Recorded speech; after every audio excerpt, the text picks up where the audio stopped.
Hello everyone, welcome to triple A. This is S accounts with me Anikant. हम आज के video में एक मॉडल पेपर सॉल्व करने वाले हैं अकाउंटेंसी का, जो strictly CBSE term 1 sample paper के गाइडलाइंस पे प्रिपेयर्ड है। आगे आने वाले कुछ वीडियोस में मैं और मॉडल पेपर्स अकाउंटेंसी के सॉल्व करने वाला हूँ। इन पूरी सीरीज़ का सिंपल सा ऑब्जेक्टिव ये रहेगा कि एक पेपर जो ड्राफ्टेड है सीबीएसई गाइडलाइंस के अकॉर्डिंग, उसको आप और मैं साथ में सॉल्व करें। इससे क्या होगा कि आपकी एग्जाम प्रैक्टिस भी हो जाएगी, क्वेश्चन प्रैक्टिस भी हो जाएगी, रिवीजन भी हो जाएगा। और इफ़ इन केस अगर आप कोई क्वेश्चन नहीं सॉल्व कर पाते हैं तो आपका हाथों हाथ डाउट क्लियरिंग हो जाएगा। अगर आप एक बार किसी इन्वायरमेंट में कोई सैम्पल पेपर सॉल्व करते हैं, फिर आपको कोई डाउट आता है, फिर आप अपने कंसर्न टीचर से जाके पूछते हैं, that's a long gestation period and you don't have that much time to spare right now. ठीक है, तो यहीं पर हम पेपर सॉल्व करेंगे साथ में। सीरीज के अंदर आगे और मॉडल पेपर्स आएंगे, सभी स्ट्रिक्टली सीबीएसई गाइडलाइंस के अकॉर्डिंग, और एग्जाम में जिस तरह का क्वेश्चन आने वाला है उसको ध्यान में रखते हुए प्रिपेयर करके लाऊंगा मैं। अब इन वीडियो सीरीज में अगर हम सैम्पल पेपर सॉल्व करते हैं, अगर 5, 6 या 10 सैम्पल पेपर मेरी कोशिश रहेगी अपलोड करने की, तो that makes 550 odd questions that you are practising, and that too for 50% of the syllabus, है ना। तो ये बहुत एम्पल नंबर ऑफ क्वेश्चंस होंगे to give you a good idea किस तरह का क्वेश्चन आएगा, और हाई प्रोबेबिलिटी कि इससे सिमिलर क्वेश्चंस आपको एग्जाम में भी दिख जाए। पेपर के बारे में, ओएमआर के बारे में कुछ इंस्ट्रक्शन थी जो मैंने सैम्पल पेपर जो सीबीएसई का सॉल्व किया था, एक वीडियो चैनल पे अपलोडेड है इससे पहले, जिसके अंदर मैंने सीबीएसई का इशूड सैम्पल पेपर सॉल्व किया है। वहाँ पे गाइडलाइंस बताई हैं कि कितने सेक्शंस आएंगे, उन सेक्शंस में कितने क्वेश्चन अटेम्प्ट करने हैं, कितने अनअटेम्प्टेड छोड़ने हैं, ओएमआर को कैसे फिल करना है, उन बातों का आपका ध्यान रखना है हर पेपर को सॉल्व करते हुए। मैं यहाँ पर जो इंटरनल चॉइस आपको अलाउड होती है, वो इंटरनल चॉइसेस को कंसिडर नहीं करूंगा। मैं ईच एंड एवरी क्वेश्चन जो है उसको सॉल्व करने वाला हूं। बट जब आप अपनी प्रैक्टिस करें, तो अगर आपको लग रहा है कि ये क्वेश्चन आपको नहीं आता है और आपके अनअटेम्प्टेड ऑप्शंस में से है, तो आप उसी के अकॉर्डिंग ही सॉल्व करें। ओएमआर साथ में ज़रूर लेकर बैठें, और ओएमआर के अंदर सर्कल फिलिंग की प्रैक्टिस भी करें। वो बहुत इंपॉर्टेंट है किस तरीके से सर्कल्स फिल करने हैं, क्योंकि सर्कल फिलिंग भी टाइम लेता है और उस टाइम को कंसिडर करते हुए हमें एग्जाम की प्रैक्टिस करनी है।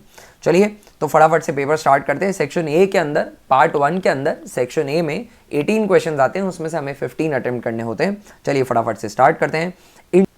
सो question number 1, interest on partners loan will be credited to partners capital account, credited to partners current account, debited to profit and loss account, debited to profit and loss appropriation account। सबसे पहले तो इसका correct answer होगा debited to profit and loss account। Now understand, अगर किसी partner ने firm को loan दिया है, तो लोन देते वक्त उस लोन के पार्ट की अकाउंटिंग में वो as a third person treat किया जाएगा। उसका उसके पार्टनर्स कैपिटल अकाउंट या करंट अकाउंट से कोई लेना देना नहीं है।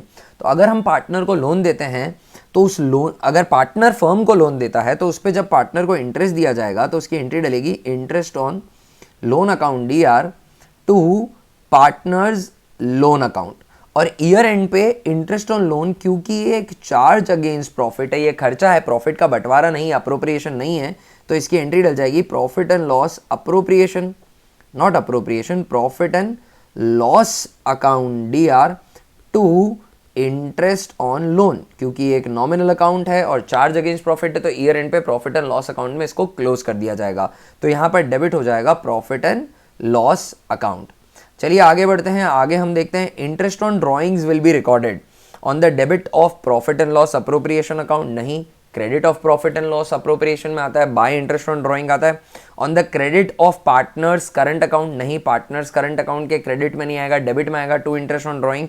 On the debit of partners capital account, that's correct, partners capital account के डेबिट में आ जाएगा। On the debit of partners current account, अब यहां पर पार्टनर्स करंट अकाउंट के भी डेबिट साइड में आता है और पार्टनर्स कैपिटल अकाउंट के भी डेबिट में आता है। अब ये कंसर्न तब आएगी जब हमें ये पता हो कि पार्टनर्स की कैपिटल कैसी है। तो यहां पर ना थोड़ा सा क्वेश्चन इतना अच्छे से ड्राफ्टेड नहीं है।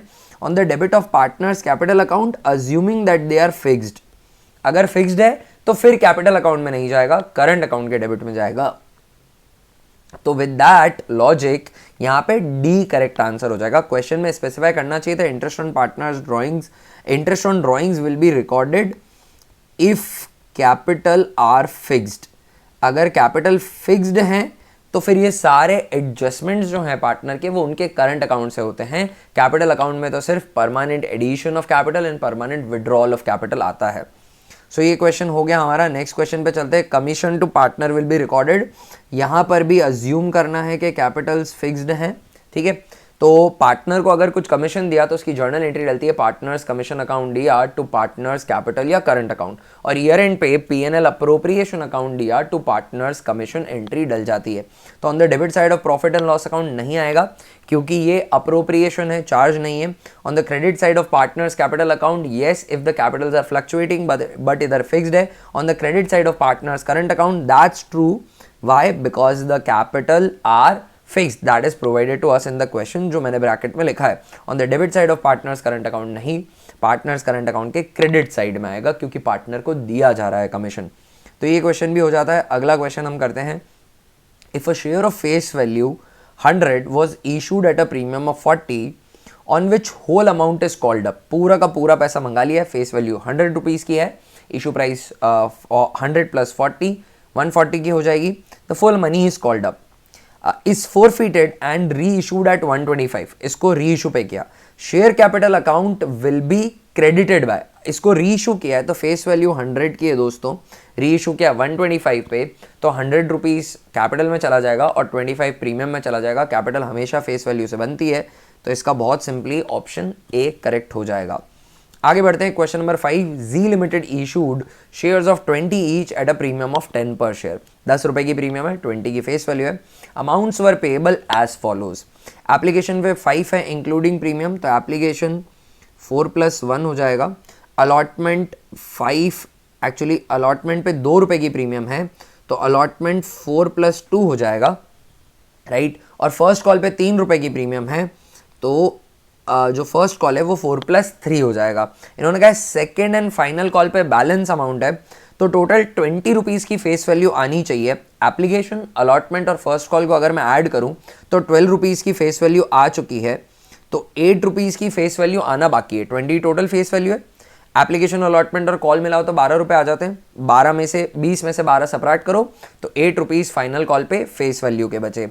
अब प्रीमियम की बात करूं तो 10 रुपीज़ पर शेयर प्रीमियम है, इसमें से 1+2 3+3 6 रुपीज़ की प्रीमियम आ चुकी है, तो 4 रुपये की जो प्रीमियम है वो फाइनल कॉल पे ड्यू हो जाएगी। फाइनल कॉल 12 रुपीज़ की हो जाएगी।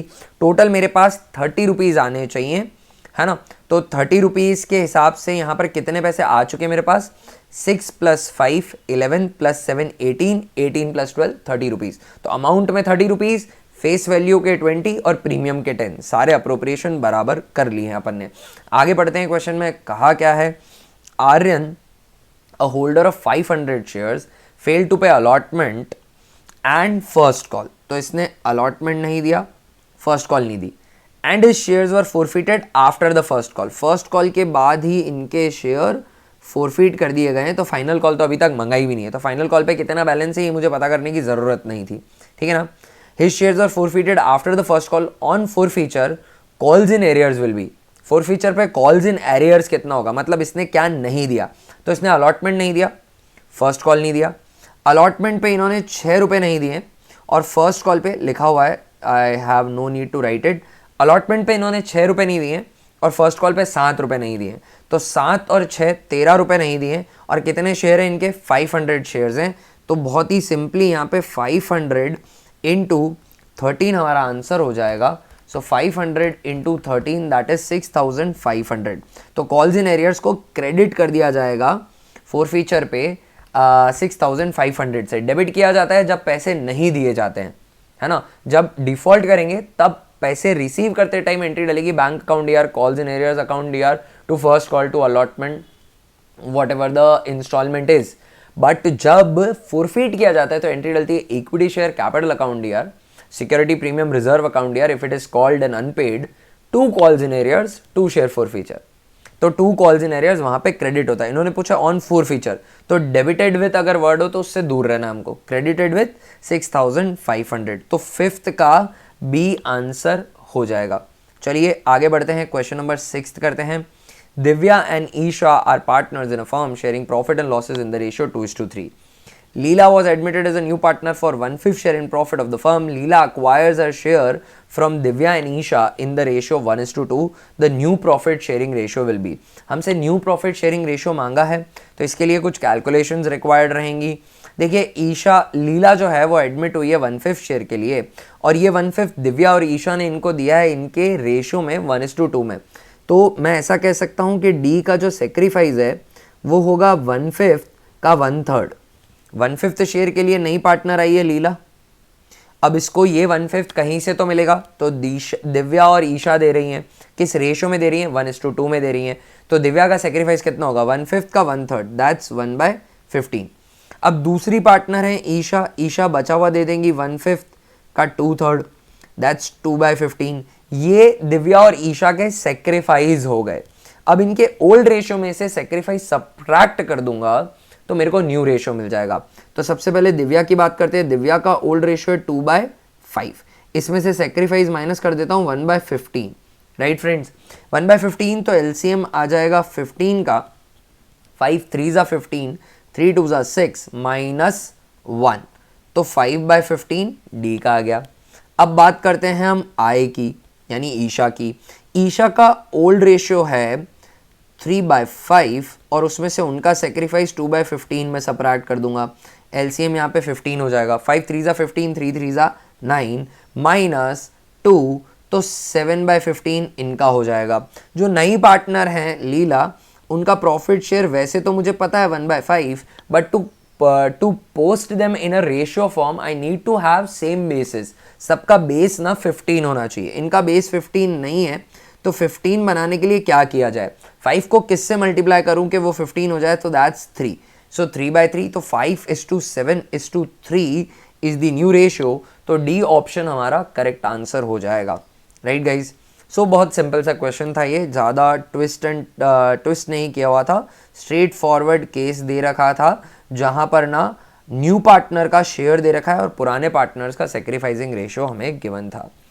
नेक्स्ट क्वेश्चन करते हैं. Question number 7. If at the time of admission some profit and loss account balance appear in the books it will be transfer to. अगर admission पे कुछ प्रॉफिट एंड लॉस अकाउंट में balance पड़ा है तो वो ओल्ड पार्टनर्स की capital में ट्रांसफर हो जाएगा. नए पार्टनर का उस पर कोई राइट नहीं है. रीवैल्यूएशन अकाउंट में नहीं आता है. Accumulated profits and accumulated reserves directly partners के कैपिटल या current account as the case might be भेज दिए जाते हैं.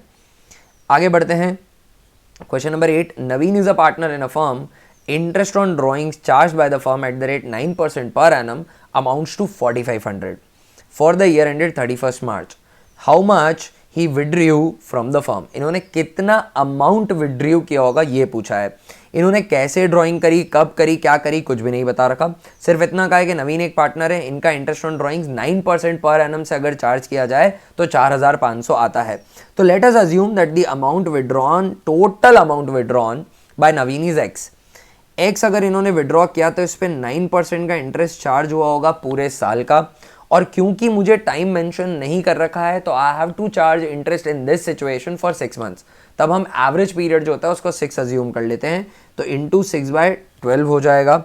और फिर मुझे यहाँ पर जो रिजल्टेंट इंटरेस्ट निकलेगा वो बता रखा है. वो कितना है? 4,500 है. तो now all I need to do is solve for x. तो 4,500 इंटरेस्ट है into 12 into 100 divided by 9 into 6. और अब इसको सिंप्लीफाई करना है, ठीक है ना. 6 1 6, 6 2 12, 9 1 9, 5 45, 500. एंड इसको एडअप करेंगे 500 into 2, 500 into 2 that's 1,000, 1,000 into 100 that's 1 lakh. तो इंटरेस्ट ऑन ड्राइंग 1 लाख हो जाएगा. That is the most convenient way of solving this question. Other way could be कि जितने भी options दिए हैं सब पे इंटरेस्ट ऑन ड्राइंग कैलकुलेट कर लो, जिस पे भी 4,500 आ रहा हो वो करेक्ट ऑप्शन होगा. This is also another way of solving it, right? अगला क्वेश्चन है question number 9. Pick the odd one out. इसमें से ऑड क्या है ये हमको पिक करना है. Salary to a partner, rent to a partner, commission to a partner, interest on partners capital.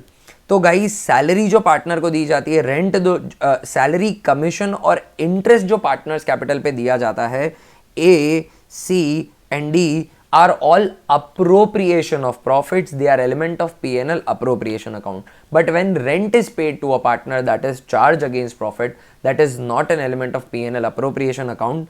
तो rent यहाँ पे odd हो जाएगा. Why? Because it is charge against profit and everything else is appropriation of profit. Partner ने अगर अपनी personal property firm को use करने के लिए दी है तो उस प्रॉपर्टी पे जो रेंट लगेगा वो उसे पार्टनर की कैपेसिटी से नहीं, एक थर्ड पार्टी लैंडलॉर्ड की कैपेसिटी से मिल रहा है, तो वो चार्ज अगेंस्ट प्रॉफिट है, वो P&L अकाउंट में जाता है. आगे करते हैं क्वेश्चन नंबर 10. क्वेश्चन नंबर 10 बोलता है C limited forfeited 5000 share of 10 each, fully called up, पूरा पैसा मंगा लिया है, on which the holder has paid only the application and allotment money of 7 per share. तो शेयर पर कितना अमाउंट पेड है? 7 पर शेयर पेड है और 5000 शेयर है जो हमने फोरफीट किए. Out of these 2000 shares were reissued in such a way that 8000 was transferred to capital reserve. Capital reserve में 8000 ट्रांसफर हुआ है. हमसे पूछा है कि शेयर कितने में री इशू हुए होंगे. तो अगर मुझे ये पता पड़ जाए कि डिस्काउंट ऑन री इशू कितना था तो मैं उसको शेयर कैपिटल से सब्ट्रैक्ट करके पता कर लूंगा कि क्या बैंक में रिसीव हुआ होगा. I will repeat my self. मुझे ये पता है कि कितना अमाउंट फोरफीट किया होगा, ये मैं कैलकुलेट कर लूंगा कि कितना अमाउंट मैंने फोरफीट किया. कितना कैपिटल रिजर्व में ट्रांसफर हुआ है that is also provided to me. तो मुझे डिस्काउंट कितना दिया री इशू में, क्योंकि अमाउंट जो अवेलेबल होगा कैपिटल रिजर्व में भेजने के लिए उसमें से अगर डिस्काउंट सब्ट्रैक्ट करते हैं तो कैपिटल रिजर्व आता है. तो अमाउंट अवेलेबल में से अगर मैं कैपिटल रिजर्व सब्ट्रैक्ट कर दूंगा तो मुझे ये पता पड़ जाएगा कि कितना डिस्काउंट दिया होगा, और जो भी डिस्काउंट दिया होगा उसको कैपिटल में से सब्ट्रैक्ट कर दूंगा तो मुझे ये पता पड़ जाएगा कि बैंक में कितना पैसा आया होगा, और उसको नंबर ऑफ शेयर से डिवाइड कर दूंगा तो मुझे ये पता चल जाएगा कि आखिर मैंने कितना प्राइस में री इशू किया है. ठीक है, अब इसको सॉल्व करते हैं. ये मैंने लॉजिक बताया, now I am practically solving it. तो देखिए 5000 शेयर्स फोरफीट किए थे, उस पे ना सिर्फ अलॉटमेंट और एप्लीकेशन आया है, 7 रुपए पर शेयर आया है. तो कैन आई से amount paid is actually the amount which can be forfeited. हाँ, ये बात ध्यान रखना है कि अमाउंट पेड अगेंस्ट कैपिटल ही होना चाहिए, प्रीमियम पेड आप फोरफिट नहीं कर सकते हैं. So amount paid in 5000 shares पर कितना है? 5000 शेयर्स पर 7 रुपीज़ की एप्लीकेशन और अलॉटमेंट मनी मिलाकर पे हुई है. तो कुल 35,000 का अमाउंट मैंने फोरफीट किया होगा 5000 शेयर्स पे. Out of these 2000 shares were reissued. तो 2000 शेयर्स पे कितना अमाउंट फोरफीट हुआ होगा जो बेसिकली अवेलेबल है कैपिटल रिजर्व में भेजने के लिए? तो 2000 इंटू 7 कर देता हूँ, दैट्स 14,000. राइट, 14,000 अवेलेबल है कैपिटल रिजर्व में भेजने के लिए. इसमें से एक्चुअली कैपिटल रिजर्व में गया कितना है? क्वेश्चन में बता रखा है 8000 कैपिटल रिजर्व में गया है. दैट मीन्स आपने डिस्काउंट दिया होगा 6000 रुपीज़ का. आपने डिस्काउंट दिया होगा 6000 रुपीज़ का.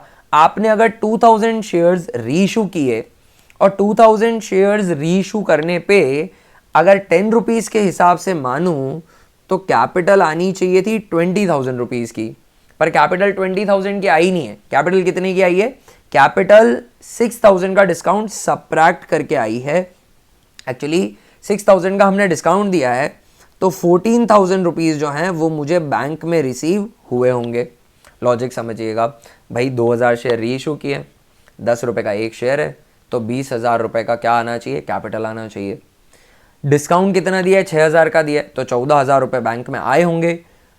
2000 शेयर री इशू हुए हैं और 14,000 बैंक में आए हैं, यानी 7 रुपये पर शेयर पे ये री इशू हुए होंगे. कैसे पता चला? 14,000 डिवाइडेड बाय 2000. तो 7 रुपीज़ पर शेयर पे ये री इशू हुए होंगे. That's one way of solving it and the fastest way. Other thing that you can do is you can use the 3 entries. पहले फोरफीचर की एंट्री डाल लो, फिर री इशू की एंट्री डाल लो, और फिर कैपिटल रिजर्व की एंट्री डाल दो, ट्रांसफर टू कैपिटल रिजर्व की एंट्री डाल दो, और फिर देख लो कि बैंक में कितना पैसा आता है और नंबर ऑफ शेयर से उसे डिवाइड करोगे तो भी आपको री इशू वैल्यू मिल जाएगी. But that's a lengthy approach. You can save time over here क्योंकि no one is asking for you to present the solution. All you need to do is choose an option. तो जब इतना conveniently option हो जाता है तो आप ऐसे करिएगा. That's a very nice way to approach this question. अगर अमाउंट फोरफिटेड मांगा है तो forfeited shares into amount paid ले लीजिए. कितना अमाउंट अवेलेबल है कैपिटल रिजर्व में ट्रांसफर करने के लिए? तो reissued share into amount paid से आप मल्टीप्लाई करेंगे तो आपको ये पता पड़ जाएगा कि कितना अमाउंट अवेलेबल है। टोटल अमाउंट फोरफिटेड में से अमाउंट अवेलेबल सबट्रैक्ट करोगे तो balance left after reissue आ जाएगा, और amount available to be transfer to capital reserve that is reissued share into amount paid में से डिस्काउंट माइनस करोगे तो आपको पता चल जाएगा कि इतना कैपिटल रिजर्व है। So all these situations can be asked in question और इसको डायरेक्टली सॉल्व किया जा सकता है। क्वेश्चन नंबर 11 देखते हैं हम। तो क्वेश्चन नंबर 11 के अंदर क्या दे रखा है, x limited forfeited 1000 shares of 10 each for non payment of call of 4 each, ठीक है ना, non payment of final call of 4 each, ठीक है। 4 रुपये नहीं दिए हैं, बेसिकली 4 रुपये पर शेयर नहीं दिए। After the reissue of these shares 1500 were transfer to capital reserve, तो शेयर्स कितने में री इशू होंगे। Again a similar question. चलिए अब इसको सेम अप्रोच से सॉल्व करने की कोशिश करते हैं, ठीक है। 1000 शेयर फोरफिट किए थे, सारे री इशू हो गए, तो कितना अमाउंट फोरफिट किया होगा, 10 रुपये का शेयर था, 4 रुपये की फाइनल कॉल नहीं आई, मतलब 6 रुपये दिए होंगे, और जो दिया है वो मैं फोरफिट कर सकता हूँ। तो 1000 शेयर पे 6 रुपये के हिसाब से 6000 वुड बी दी अमाउंट जो मैंने फोरफिट कर लिया होगा, जब्त कर लिया होगा। जो भी दिया है वो मैं जब्त कर सकता हूँ, जो भी पेड है वो मैं जब्त कर सकता हूँ। तो 6000 क्या हो गया, मेरा अमाउंट फोरफिटेड हो गया, ठीक है। री इशू के बाद 1500 कैपिटल रिजर्व में गया है। 1500 कैपिटल रिजर्व में गया मतलब मैंने कितने रुपए का डिस्काउंट दिया होगा, मैंने 4500 रुपये का तो डिस्काउंट दे दिया होगा।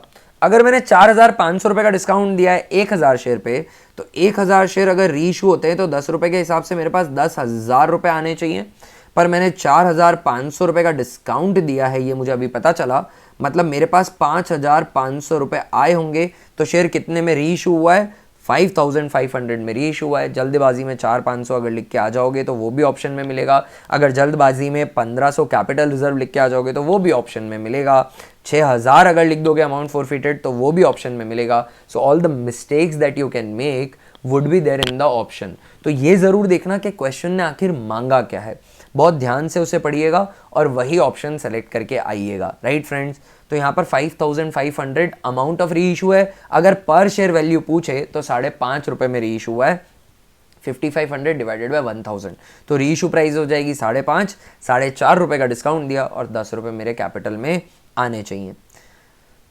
चलिए तो नेक्स्ट क्वेश्चन करते हैं हम। नेक्स्ट क्वेश्चन में क्या पूछा है हमसे देख लेते हैं। At the time of admission of a partner what will be the effect of the following information. Balance in workman compensation reserve 60,000 का है, क्लेम आ गया है 65 का, तो 5000 रिवैल्यूएशन अकाउंट में डेबिट करना पड़ेगा। तो ये लिख देता हूँ। इस सिचुएशन में जर्नल एंट्री डलेगी, वर्कमैन कंपनसेशन रिजर्व अकाउंट दिया, रीवैल्यूएशन अकाउंट दिया टू वर्कमैन कंपनसेशन क्लेम। नई बैलेंस शीट में 65,000 का क्लेम शो करना है, 60,000 तो मैंने रिजर्व में से ले लिए, बचे हुए 5000 मुझे रीवैल्यूएशन अकाउंट से लेने पड़ेंगे। और अगर रिवर्स सिचुएशन होती, क्लेम 60 का होता और रिजर्व 65 का होता, तो 5000 पार्टनर्स कैपिटल में ओल्ड पार्टनर्स में ओल्ड रेशो में बढ़ जाता। आगे बढ़ते हैं, क्वेश्चन नंबर 13 करते हैं। क्वेश्चन नंबर 13 कहता है A, B and C are partners sharing profit in the ratio 4:3:2. According to the partnership agreement, C is to get a minimum amount of 2 lakh as his share of profit every year. A, B, C partners है, profit sharing ratio दे रखा है और C को guarantee है। आगे कहा है any deficiency on this account is to be met by A and B in the ratio 3:1. तो अगर कोई डेफिशिएंसी आती है तो ए और बी मीट आउट करेंगे 3:1 में। Net profit for the year ended 31 March 2021 amounted to 7,20,000। Net profit 720 का है। Calculate the amount of deficiency to be borne by B. B की डेफिशिएंसी निकालनी। अगेन अगर गारंटी का क्वेश्चन आता है तो बहुत सावधानी से देखना है कि आखिर हमसे मांगा क्या है क्वेश्चन में। तो यहाँ पे हमसे डेफिशिएंसी मांगी है। पहले कैलकुलेट कर लेते हैं कि सी का प्रॉफिट में आखिर शेयर बन कितना रहा है। So C share would be equal to, इस साल जो प्रॉफिट हुआ है 7,20,000 का हुआ है as provided to me in the question. 7,20,000 में सी का शेयर कितना बनेगा। अगर प्रॉफिट शेयरिंग रेशियो 4:3:2 है तो 4, 3, 7, 8, 9 तो 2/9 बनेगा। 8 9 ज़ा 72, 8 2 ज़ा 16, तो 1,60,000 रुपीज़ जो होते हैं वो सी का प्रॉफिट में शेयर बनता है। बट अगर सी की मैं गारंटी देखूँ तो सी को आपने गारंटी दे रखी है 2 लाख रुपए की। अब इनका प्रॉफिट में शेयर तो सिर्फ 160 बन रहा है, तो यहाँ पे डेफिशिएंसी आएगी 40,000 रुपये की। ये 40,000 रुपये की डेफिशिएंसी ए और बी 3:1 में बेयर करेंगे, तो ए को 30,000 करना है और बी को 10,000 करना है। हमसे कितना मांगा है कि डेफिशिएंसी बी को कितनी बेयर करनी पड़ेगी, तो वो 10,000 हो जाएगा। As simple is that. अगर हमसे ए की डेफिशिएंसी मांगी होती तो हम बोलते 30, टोटल डेफिशिएंसी 40 की है। और अगर ए और बी का किसी का प्रॉफिट मांगा होता, प्रॉफिट में शेयर, तो उनका पहले नॉर्मल शेयर निकालते हैं। नॉर्मल शेयर कैसे निकालते हैं, 7,20,000 divided by 9 into 4। For example A का मांगा होता तो 8 4 3,60,000 होता, और 360 में से ए का प्रॉफिट का हिस्सा 30,000, डेफिशिएंसी का हिस्सा शेयर 30,000 माइनस कर देते तो 3,30,000 उनका प्रॉफिट आता। तो क्या मांगा है क्वेश्चन में, इसका बहुत अच्छे से ध्यान रखना है आपको। क्वेश्चन नंबर 14 करते हैं दोस्तों। क्वेश्चन नंबर 14 बोलता है, as per section 52 of the companies act 2013 security premium reserve can not be utilise for. Important question है, सिक्योरिटी प्रीमियम रिजर्व के यूजेस लर्न करके जाने। 52 सबसेक्शन 2 ऑफ कंपनीज एक्ट 2013 में दे रखा है। Fully paid up bonus shares के लिए अवेलेबल होता है। राइटिंग ऑफ कैपिटल लॉसेज नहीं होता है। Writing of discount on issue of securities होता है। राइटिंग ऑफ प्रिलिमिनरी एक्सपेंसेस होता है। बाय बैक ऑफ शेयर के लिए भी अवेलेबल है। प्रीमियम ऑन रिडम्पशन प्रोवाइड करने के लिए भी अवेलेबल है। तो ये 1 2 3 क्वेश्चन में दे रखे थे, 4 और 5 यूजेस मैंने अलग से लिखे। इसके अलावा जो भी है उसके लिए अलाउड नहीं होता है, तो आपको इस बात का ध्यान रखना है। लर्न करके जाने 5 uses of security premium reserve. आगे बढ़ते हैं, क्वेश्चन नंबर 15 करते हैं। At the time of reconstitution of partnership firm recording of an unrecorded liability will lead to. एक अनरिकॉर्डेड लाइबिलिटी अगर मैंने रिकॉर्ड करी तो इससे क्या होगा, इससे अनरिकॉर्डेड लाइबिलिटी है, अब आप इसको रिकॉर्ड कर रहे हैं तो फर्म को लॉस हो जाएगा। तो लॉस हो जाएगा एग्जिस्टिंग पार्टनर्स को, नए पार्टनर को तो इससे कोई लेना देना है नहीं। इसकी एंट्री डल जाएगी रीवैल्यूएशन अकाउंट दिया टू अनरिकॉर्डेड लाइबिलिटी, और अनरिकॉर्डेड लाइबिलिटी की वजह से रीवैल्यूएशन में लॉस हुआ तो पुराने पार्टनर्स को ये बेयर करना पड़ेगा। Old partners in old ratio, मैं इसको एब्रीविएट करता हूँ OPOR। सारी बैलेंस शीट और पास्ट की सारी चीजें OPOR में होती है। न्यू रेशियो का सिर्फ एक ही यूज है, गेनिंग और सेक्रीफाइसिंग शेयर निकालने के लिए। कैपिटल एडजस्टमेंट फिलहाल आपके कोर्स में नहीं है, तो आपको न्यू रेशियो का और कोई भी यूज नहीं है, राइट। आगे बढ़ते हैं, क्वेश्चन नंबर 16 करते हैं। In which of the following situation Companies act 2013 allows for issue of shares at discount. तो डिस्काउंट पे कब अलाउ करता है, तो स्वेट इक्विटी शेयर्स डिस्काउंट पे इशू हो सकते हैं दोस्तों। Sweat equity shares are shares issued to the promoter group for the services they have provided, तो वहां पे हो सकता है, ठीक है। सैंपल पेपर में भी इस तरह का क्वेश्चन था, सेम क्वेश्चन यहां पर इन्होंने फिर से दिया है। क्वेश्चन नंबर 17 करते हैं। ए और बी पार्टनर्स हैं, इनका profit sharing ratio 2:1। C was admitted for 1/4 share of profit of which 2/12 was gifted by A. इसमें से 1/4 में से 2/12 जो है वो ए ने गिफ्ट किया है। The remaining was contributed by B, बचा हुआ जो है वो ऑफकोर्स बी देगा। Goodwill of the firm was valued at 60,000।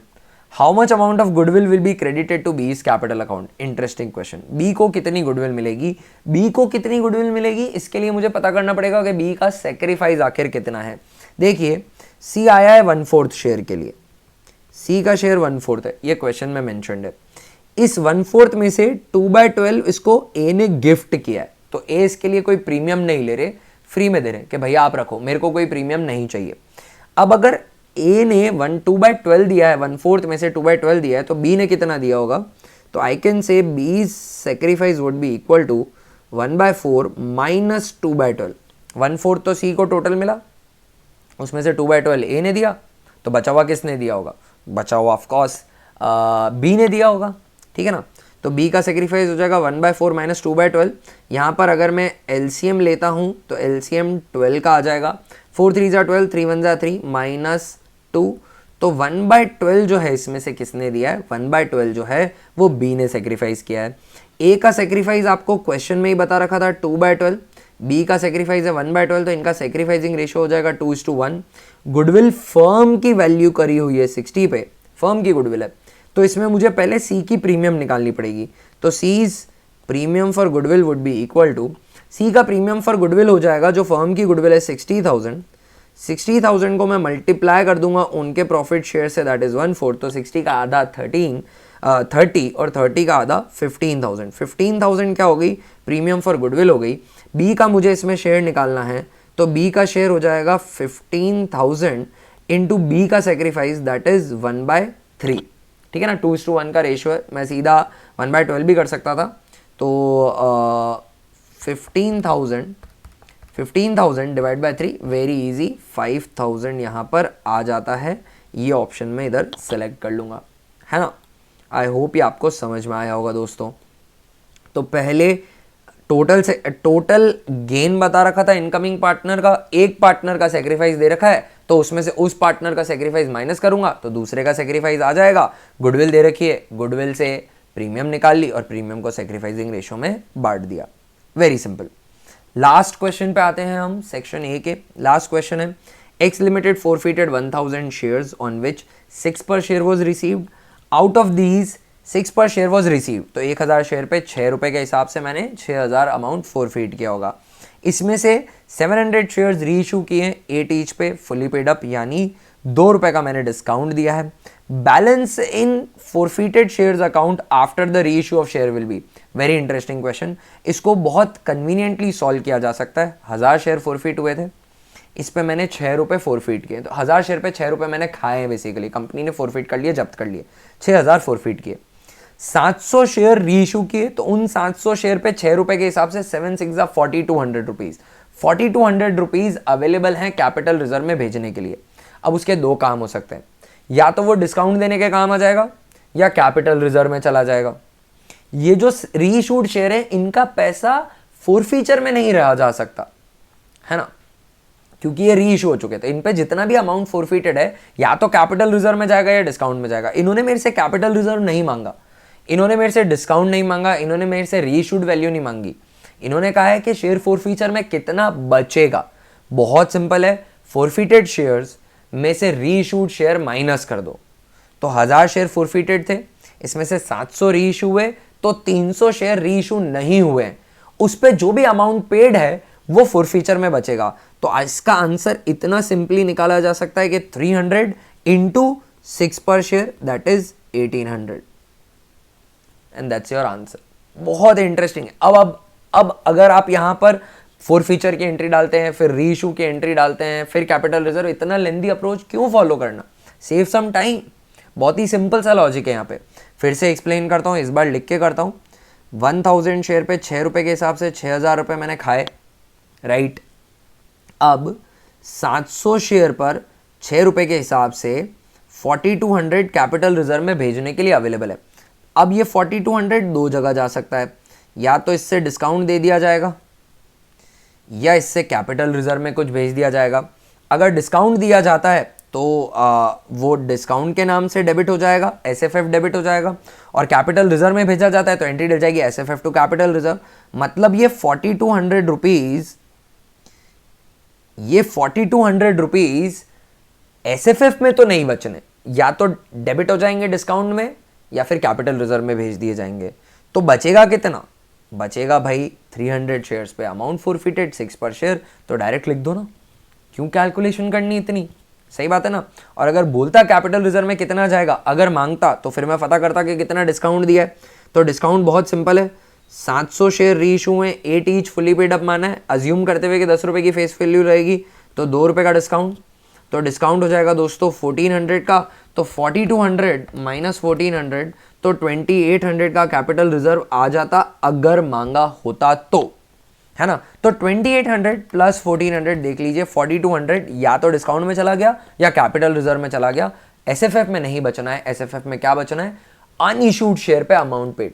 तो अगर ये पूछे balance in share forfeiture after reissue unissued share into amount forfeited per share, आपको पता चल जाएगा कि बैलेंस इन शेयर फॉरफीचर कितना होता है, ठीक है। अगर ये पूछे capital reserve reissued share into amount forfeited per share minus discount on reissue, तो आपको पता चल जाएगा कि कैपिटल रिजर्व में कितना जाता है।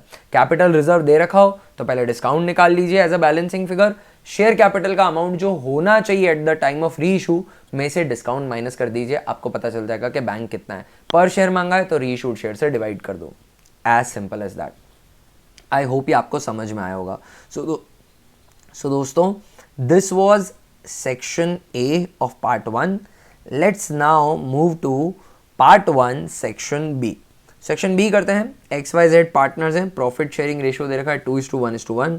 देयर कैपिटल ऑन 1st April was 1,06,40,000. At the end of the year ending 31st March, it was found out that interest on capital at the rate 6% per annum and salaries to X 1,000 per month and Z 2,000 per month were not adjusted from the profits. If adjustment entry is made, तो वो क्या होगी? तो my dear friends, this is a question of past adjustment. Past adjustment में या तो आप अपना पूरा टेबल बना के डेबिट क्रेडिट हर पार्टनर के कॉलम बना के कर सकते हैं, और there is a simpler way. Debit को मैं माइनस डिनोट करूंगा और क्रेडिट को मैं प्लस डिनोट करूंगा. इससे थोड़ा टाइम सेव हो जाएगा, प्रेजेंटेशन किसी को बतानी नहीं है. अब मैं हर पार्टनर का एक कॉलम बना रहा हूँ, X Y Z and then firm. Right friends, सबसे पहले इन्होंने लिखा है कि इंटरेस्ट ऑन कैपिटल देना था 6% पे, नहीं दिया है तो दे देते हैं. ध्यान रखिएगा कि किस केस में पार्टनर प्लस होगा या माइनस होगा. जब जब पार्टनर क्रेडिट हो रहा है वो प्लस हो जाएगा, और जब जब पार्टनर डेबिट हो रहा है तो वो माइनस हो जाएगा. इंटरेस्ट ऑन ड्राइंग वगैरह पार्टनर को डेबिट की जाती है अगर उनसे ली है तो, और अगर गलत ले लिए वापस दिए तो क्रेडिट हो जाएगी. तो ध्यान रखना है इस बात का. इंटरेस्ट ऑन कैपिटल यहाँ पे पार्टनर को नहीं दिया. अगर क्वेश्चन ऐसा बोलता कि गलती से दे दिया है तो डेबिट करता, वापस मंगवाता, पर यहाँ पे इंटरेस्ट ऑन कैपिटल नहीं दिया. कैपिटल दे रखी है तीनों पार्टनर्स की 1 लाख. सो 6,000 एक्स का आईओसी हो जाएगा, राइट. और 60,000 पे 6%, 3,600 वाई का इंटरेस्ट ऑन कैपिटल हो जाएगा, और 40,000 पे 6%, 2,400 जो है वो जेड का इंटरेस्ट ऑन कैपिटल हो जाएगा. पार्टनर को देना है तो इनको क्रेडिट करना है, क्रेडिट मेरा प्लस है तो एक्स वाई जेड को मैंने प्लस में लिख दिया. अब फर्म की बात करता हूँ. फर्म डेबिट हो जाएगी क्योंकि उनको ये interest on capital in partners को देना है. 6, 3, 9, 10, 11 और 12,000 से फर्म डेबिट हो जाएगी, तो उसको ब्रैकेट्स में लिख देता हूँ. Done, interest on capital adjust हो गया है. इसके बाद बात करें तो सैलरी के लिए बोला है 1,000 पर मंथ एक्स की है और 2,000 पर मंथ जेड की है. तो सैलरी लिख देते हैं. ध्यान रखिएगा किस किस पार्टनर की दे रखी है. 1,000 पर मंथ के हिसाब से एक्स की सैलरी हो जाएगी 2,000, वाई की तो कोई सैलरी है ही नहीं, और जेड की 2,000 पर मंथ के हिसाब से हो जाएगी 24,000. 24 + 12 36,000 से फर्म फिर से डेबिट हो जाएगी. और कोई एडजस्टमेंट नहीं था जो रह गया है, और कोई एरर नहीं था. अब इनको बैलेंस करना है. फर्म को 48,000 से क्रेडिट करना पड़ेगा ताकि वो जीरो आ जाए. फर्म के कॉलम का टोटल जीरो आ जाना चाहिए एट द एंड. तो फर्म में 48 नेगेटिव है, 12 + 36, तो अब 48 ऐड कर दूंगा तो फर्म जीरो पे आ जाएगी. अब फर्म के अंदर 48 पॉजिटिव गया है तो पार्टनर में उसका ऑपोजिट होगा, पार्टनर में सबट्रैक्ट हो जाएगा. इसको रीडिस्ट्रीब्यूशन डिनोट कर सकते हैं या कुछ भी बोल सकते हैं, वैसे भी कोई मांग नहीं रहा, मल्टीपल चॉइस है दोस्तों. तो 48,000 को मैं रीडिस्ट्रीब्यूट कर दूंगा in their profit sharing ratio. Profit sharing ratio is 2:1:1, 2 1 3 1 4. 48 divided by 4 that is 12. 12 into 2 that is 24,000. 12 into 1 that is 12,000, और इधर भी 12,000 आ जाएगा. ये सब ब्रैकेट्स में आएंगे क्योंकि लॉसेस हैं. अब इसके बाद हम नेट पता कर लेते हैं कि पार्टनर्स में क्या हो रहा है.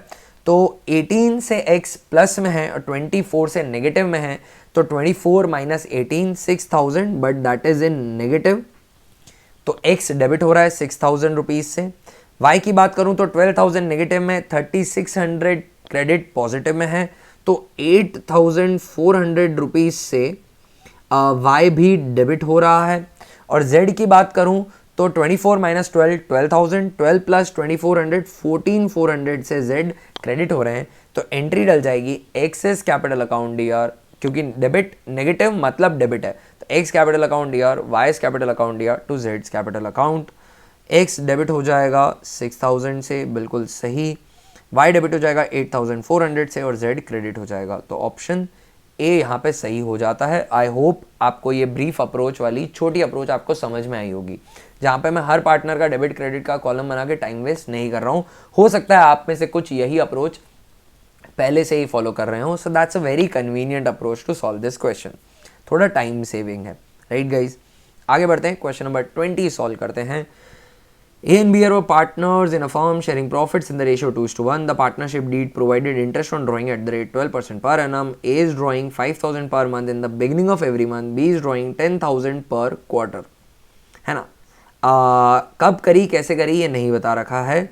पर क्वार्टर बता रखा है तो अज्यूम कर लूँगा कि मिडिल में करिए, एवरेज पीरियड 6 मंथ्स ले लूँगा। अगर टाइम नहीं बता रखा है, मुझे किसी भी तरीके से कंप्यूट नहीं किया जा सकता, तो मैं अज्यूम उसको 6 ही करूँगा। Net profit for the year was distributed without charging interest on drawing. Interest on drawing charge करना रह गया है, तो सिमिलर क्वेश्चन है पहले वाले की तरह, पास्ट एडजस्टमेंट का है, इसको भी वैसे ही करेंगे शॉर्ट में। तो चलिए इसको सॉल्व करते हैं। पहले इंटरेस्ट ऑन ड्राइंग कैलकुलेट कर लेते हैं। तो इंटरेस्ट ऑन ड्राइंग, ए का इंटरेस्ट ऑन ड्राइंग अगर मैं कैलकुलेट करूंगा तो ए की ड्राइंग है 5000 per month into number of months that is 12, amount of each drawing into number of drawing into rate, वो क्वेश्चन में दे रखी है 12/100 into average period by 12। Beginning of every month करिए तो time left after first drawing, first month को कर ली और first दिन कर ली तो 12 महीने बचे हैं। लास्ट ड्राइंग करी होगी लास्ट मंथ के फर्स्ट दिन, तो 1 महीना बचा है। 12 + 1 13, 13 डिवाइडेड बाय 2 इज 6.5। अगर आपने लर्न भी करे हुए डायरेक्टली तो आपको पता होगा कि 6.5 आता है, तो 65/120 हो जाएगा। इनका इंटरेस्ट कैलकुलेट कर लेते हैं। 5000 इंटू 12% डिवाइडेड बाय 120 इंटू 65, सो 3900 जो है वो ए का आईओडी आ जाता है 3900। बी की बात करें तो 10,000 पर क्वार्टर है।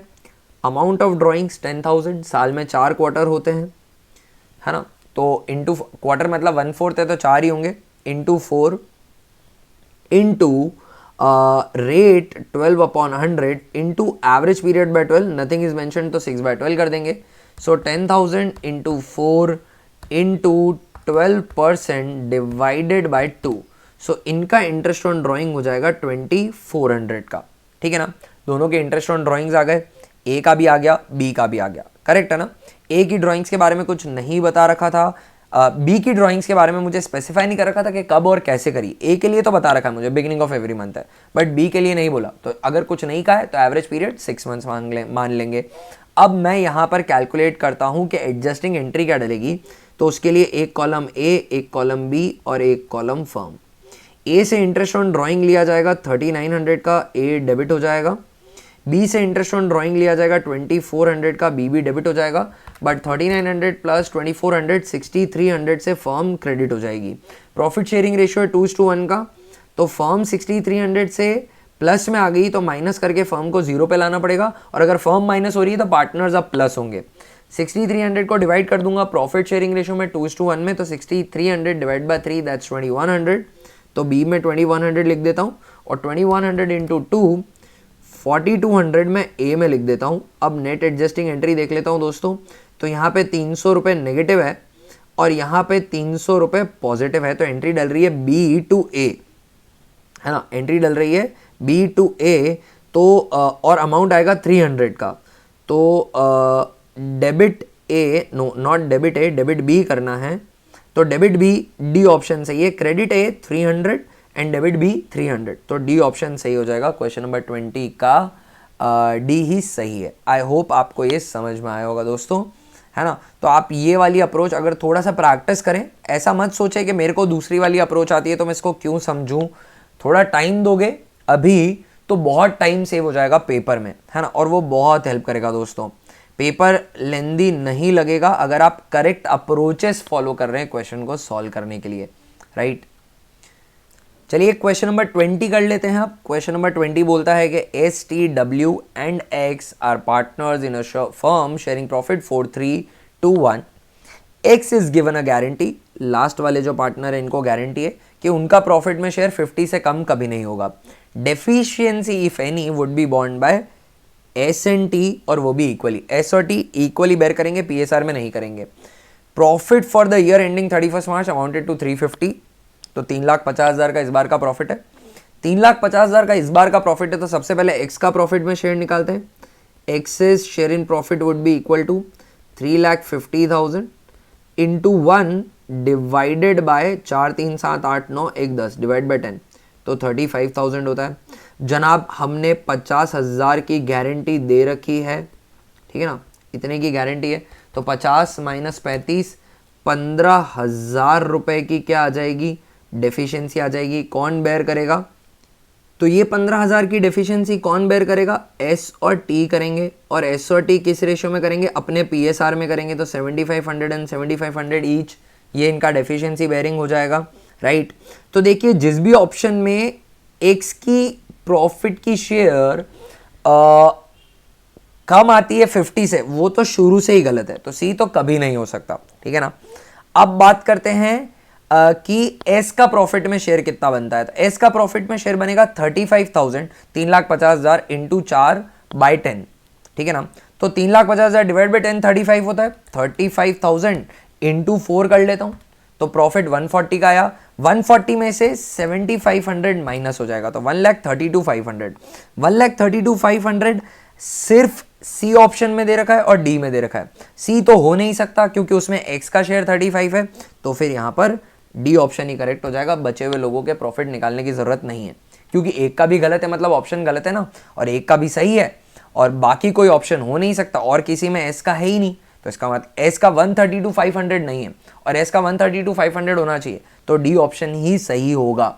तो पार्शियल सोल्यूशन के बाद आप ऑप्शंस को भी एक्सप्लोर कर लेना, तो आपको बचे हुए टी और डब्ल्यू का प्रॉफिट शेयर कैलकुलेट करने की जरूरत नहीं पड़ेगी, आपका डायरेक्टली भी आंसर आ सकता है, ठीक है ना। ऑप्शन ए भी आउटराइटली कम हो जाता है क्योंकि डब्ल्यू ने गारंटी नहीं दी है, तो डब्ल्यू का प्रॉफिट में शेयर 65 कभी नहीं हो सकता, उसका प्रॉफिट में शेयर 35 इंटू 2, 35,000 इंटू 2 ही होना पड़ेगा, there is no other option. तो क्वेश्चन नंबर 21 भी हमारा डन हो गया। क्वेश्चन नंबर 22 करते हैं। चलिए दोस्तों, क्वेश्चन नंबर 22 कहता है एक्स और वाई पार्टनर्स है, इनकी कैपिटल 120 और 80 की है। On 1 July 2021 they decided that there capital should be equal, ठीक है। अब क्वेश्चन में ना थोड़ी सी एम्बिग्विटी यहाँ बच्चों को ये हो सकती है कि सर इक्वल तो होगी पर क्या अमाउंट से, वो नहीं बता रखा। देखो, या तो क्वेश्चन वाला बता देता कि इतनी कैपिटल होगी उस दिन, तो मैं उसको इक्वली डिस्ट्रीब्यूट कर दूंगा। नहीं बता रखा है तो मैं अज्यूम करूंगा कि जो इनकी टोटल कैपिटल है उसको ये इक्वल कर देंगे, ठीक है ना। तो कहने का मतलब ये है कि एक्स और वाई पार्टनर हैं, इनकी 1 अप्रैल से लेकर अप्रैल 1 जुलाई को बदल रहे हैं, मतलब अप्रैल, मई एंड जून, 30 जून तक तो कैपिटल है 1,20,000 एंड 80, और इसकी टोटल होती है 2 लाख रुपीज़, राइट। उसके बाद 30 जून से 31 मार्च तक ये इक्वली कर देंगे, मतलब टोटल कैपिटल 2 लाख है तो 2 लाख को इक्वली बांट देंगे, मतलब 1 लाख कर देंगे, राइट। अब इन्होंने कहा है कि they decided their capital should be equal, okay, हमने समझ लिया। The necessary adjustment in capital were made by introducing और विड्रॉइंग कैश, कैसे भी किया हो doesn't matter to me. Interest on capital is allowed at the rate 10% per annum. Interest on capital for the year ended 31 March 2021 will be. अब मुझे interest on capital calculate करना है, समझना मेरी बात को। ये इंटरेस्ट ऑन कैपिटल अलग अलग पीरियड के लिए देना पड़ेगा क्योंकि कैपिटल साल भर सेम अमाउंट की नहीं थी। अप्रैल से लेके जून, अप्रैल, मई एंड जून, 3 महीने के लिए इंटरेस्ट अलग देना पड़ेगा और बचे हुए 9 मंथ्स के लिए इंटरेस्ट अलग देना पड़ेगा, ठीक है।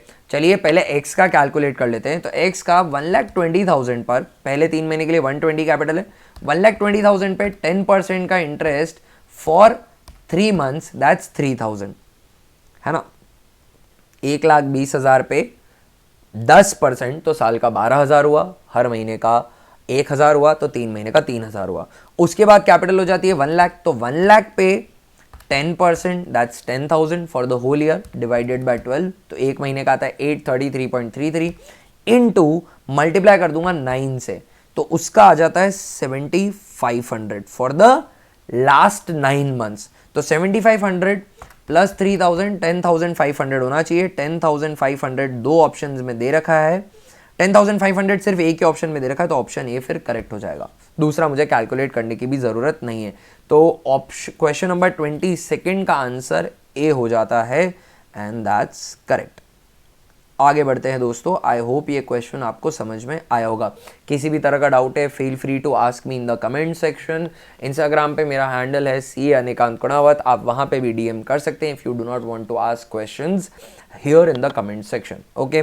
वीडियो को लाइक ज़रूर से करना, सब्सक्राइब बटन दबा दो, अगर नहीं दबाया है तो बेल आइकन दबा दो, ताकि आगे जो भी चैनल पे ऐसा वीडियो अपलोड होगा सैम्पल पेपर का, मॉडल पेपर का, अकाउंटेंसी का, आपको नोटिफिकेशन आ जाएगा। ट्रस्ट मी, ये बहुत बेनिफिशियल होने वाले हैं आपकी एग्जाम प्रिपरेशन के लिए। So do not miss any of the sample papers and do solve the sample papers with me. मैं छोटे छोटे वीडियोस अपलोड करके जस्ट ऐसा एक ऐसा एक वेग इंप्रेशन क्रिएट नहीं करना चाहता कि आपकी प्रैक्टिस हो रही है, जेन्युइन एग्जाम प्रैक्टिस देना चाहता हूं। दैट्स वाई मैं पूरे सैंपल पेपर के वीडियोस दे रहा हूं। जितना भी स्पेयर टाइम मिलता है आपको निकालिए, साथ में बैठ के सॉल्व करिए। अगर अभी एक सेक्शन होता है कोई बात नहीं, एक सेक्शन किया, वीडियो को बंद कर दिया और वापस रिज्यूम किया उसी सेक्शन से। बेस्ट है कि एग्जाम एनवायरनमेंट को मिमिक करो, सिटिंग दो। एक्चुअली 90 मिनट्स एग्जाम एनवायरनमेंट को बिल्कुल रिक्रिएट करके एग्जाम्स की प्रैक्टिस करिए, पेपर की प्रैक्टिस करिए। ये बेस्ट प्रैक्टिस रहेगी। उससे आपको एग्जाम के अंदर बिल्कुल भी अनफेमिलियरिटी नहीं लगेगी। बिल्कुल ऐसा लगेगा that you are nowhere new, है ना, अनचार्टेड टेरिटरी नहीं लगेगा। ऐसा लगेगा कि भैया मैं बहुत समय से करता आया हूं या आई हूं और बहुत अच्छे से मैं प्रिपेयर्ड हूं। राइट गाइस, चलिए क्वेश्चन नंबर 23 करते हैं। Yuvraj limited forfeited 1000 share of 10 each issued at 20% premium. 8 ही कॉल्ड अप है। अब ये 8 कॉल्ड अप अगेंस्ट व्हाट दे रखा है अभी क्लियर नहीं है। अगर ऐसा कभी एम्बिग्विटी हो तो ये called up against face value assume करना, मतलब 8 रुपए की फेस वैल्यू आई है तो मतलब समझिएगा 10 रुपीज प्लस 2 12 मंगाया है, ये इशू प्राइस हो गई हमारी और फेस वैल्यू 10 पर शेयर है। अभी मैंने 8 कॉल्ड अप किया है तो मतलब टेक्निकली 8 प्लस 2 मंगाया होगा, अगर मंगाए हुए पैसों में प्रीमियम आ जाती है तो। आगे देखते हैं, एप्लीकेशन 2 ईच है और अलॉटमेंट 5 ईच है including premium has been received. समझिएगा, तो 2 रुपए की प्रीमियम है तो अलॉटमेंट यहां पर एप्लीकेशन हो जाएगा 2 का, जैसा कि क्वेश्चन ने बताया है, और अलॉटमेंट यहां पर हो जाएगा 3 प्लस 2 का 5 रुपए का। वो अलॉटमेंट रिसीव हो चुका है, यानी एक कोई कॉल रही होगी 1 रुपए की जो रिसीव नहीं हुई है, क्योंकि टोटल तो मैंने 8 रुपए मंगाया था तो 1 रुपी इज नॉट रिसीव। ठीक है, out of these 700 shares were reissued और 6 पर शेयर पे किया है और 8 पेड अप माना है। अब मेरे को एकदम क्लियर हो जाता है कि इसको 8 पेड अप माना है, इसका मतलब पहले जो 8 कॉल्ड अप होगा वो अगेंस्ट फेस वैल्यू ही होगा। जब बाकी सारी दुनिया से फाइनल कॉल मंगाई जाएगी तब इन रीइशूड वालों से भी फाइनल कॉल मंगाई जाएगी। ठीक है ना, तो 8 अगेंस्ट फेस वैल्यू और क्लियर हो जाता है। What is the amount transfer to capital reserve? Capital reserve में कितना अमाउंट ट्रांसफर किया जाएगा ये मांगा है, तो कितना अमाउंट ट्रांसफर किया जाएगा दोस्तों? फोरफिटेड शेयर्स पे जो पेड अमाउंट है उसको मैं फोरफिट कर लेता हूं, अमाउंट फोरफिटेड होता है। रीइशूड शेयर पे जो फोरफिटेड अमाउंट होता है वो अवेलेबल होता है कैपिटल रिजर्व में भेजने के लिए। कितने शेयर मैंने रीइशू किए? 700 शेयर्स मैंने रीइशू किए। इन पे कितना अमाउंट पेड है, but paid against capital only, against premium paid forfeit में नहीं कर सकता। 2 रुपए एप्लीकेशन पे और 3 रुपए अलॉटमेंट पे, 2 रुपए तो प्रीमियम अलॉटमेंट पे, वो फोरफिट नहीं की जा सकती। Amount paid against premium can not B forfeited. तो 2 रुपए कैपिटल, 3 रुपए एप्लीकेशन, 5 रुपए मैं फोरफिट कर लूंगा। So that's 3500 rupees that is forfeited on 700 share, और ये शेयर री इशू है इसलिए ये अमाउंट अवेलेबल है कैपिटल रिजर्व में भेजने के लिए। कितना कैपिटल रिजर्व में गया है ये मुझे पता करना है, तो इसमें से डिस्काउंट ऑन री इशू अब मैं सबट्रैक्ट कर दूंगा। 700 शेयर्स मैंने री इशू किए, 6 रुपए पर री इशू किए और 8 पेड अप माना है, मतलब 2 रुपए का डिस्काउंट दिया है तो 1400 का डिस्काउंट है। 3500 माइनस 1400 तो 2100 कैपिटल रिजर्व में गया होगा, मुझसे यही मांगा है, तो 23 का आंसर सी हो जाएगा। आई होप आपको ये समझ में आया होगा। चलिए आगे बढ़ते हैं दोस्तों, क्वेश्चन नंबर 24 करते हैं। गति limited forfeited 1200 shares of 100 each issued at a premium of 30% to Dinesh, on which he paid application money of 50 per share and allotment money of 50 per share including premium. For non-payment of first call of 10 per share, इसने first call नहीं दी है 10 रुपए की, 100 रुपए का share है, 30% की premium पे है, फेस वैल्यू 100 हो गई, इशू प्राइस हो गई 100 प्लस 30 दैट्स 130, एप्लीकेशन पे 50 रुपए मंगाए थे, अलॉटमेंट पे 50 रुपए थे इंक्लूडिंग प्रीमियम का हुआ है तो प्रीमियम 30 की हो गई तो 20 प्लस 30 हो जाएगा। फर्स्ट कॉल पे 10 रुपीज़ हैं, फाइनल कॉल पे बैलेंस अमाउंट रहा होगा, तो अभी फेस वैल्यू की बात करूं तो 50 at application, 20 at allotment, premium पूरी आ चुकी है तो 50 60 70 प्लस 10 80 रुपए फर्स्ट कॉल तक आ चुके हैं तो फाइनल कॉल 20 रुपीज़ की होगी। आगे पढ़ते हैं, क्या नहीं दिया? फर्स्ट कॉल 10 पर शेयर की नहीं दी है। Out of these 500 shares were issued. Final call के लिए कुछ कहा नहीं है, तो मैं अज्यूम करूंगा कि फाइनल कॉल अभी तक मंगाई ही नहीं होगी। फर्स्ट कॉल नहीं दी और हम फोरफीट कर रहे हैं। Out of these 500 shares were reissued as fully paid up for 90 per share. 90 per share पे फुली पेड अप माने मतलब 10 का डिस्काउंट दिया है। Amount transfer to capital reserve कहा है, तो अगेन वही बात हो गई, जो अमाउंट पेड है वो फोरफीट कर सकता हूँ, but paid against face value only. 50 रुपये एप्लीकेशन पे, 20 रुपये अलॉटमेंट पे, तो 70 रुपये में फोरफीट कर सकता हूँ। 500 शेयर्स री इशू हुए हैं, तो सिर्फ री इशूड शेयर पे ही मुझे अमाउंट फोरफीटेड चाहिए, क्योंकि वही अवेलेबल होगा कैपिटल रिजर्व में भेजने के लिए। मैंने फोरफीट 1200 किए थे, बट 500 शेयर री इशू किए हैं, तो 500 शेयर री इशू किए और उस पर अमाउंट पेड था 70 रुपये, तो अमाउंट फोरफीटेड हो जाएगा 35,000।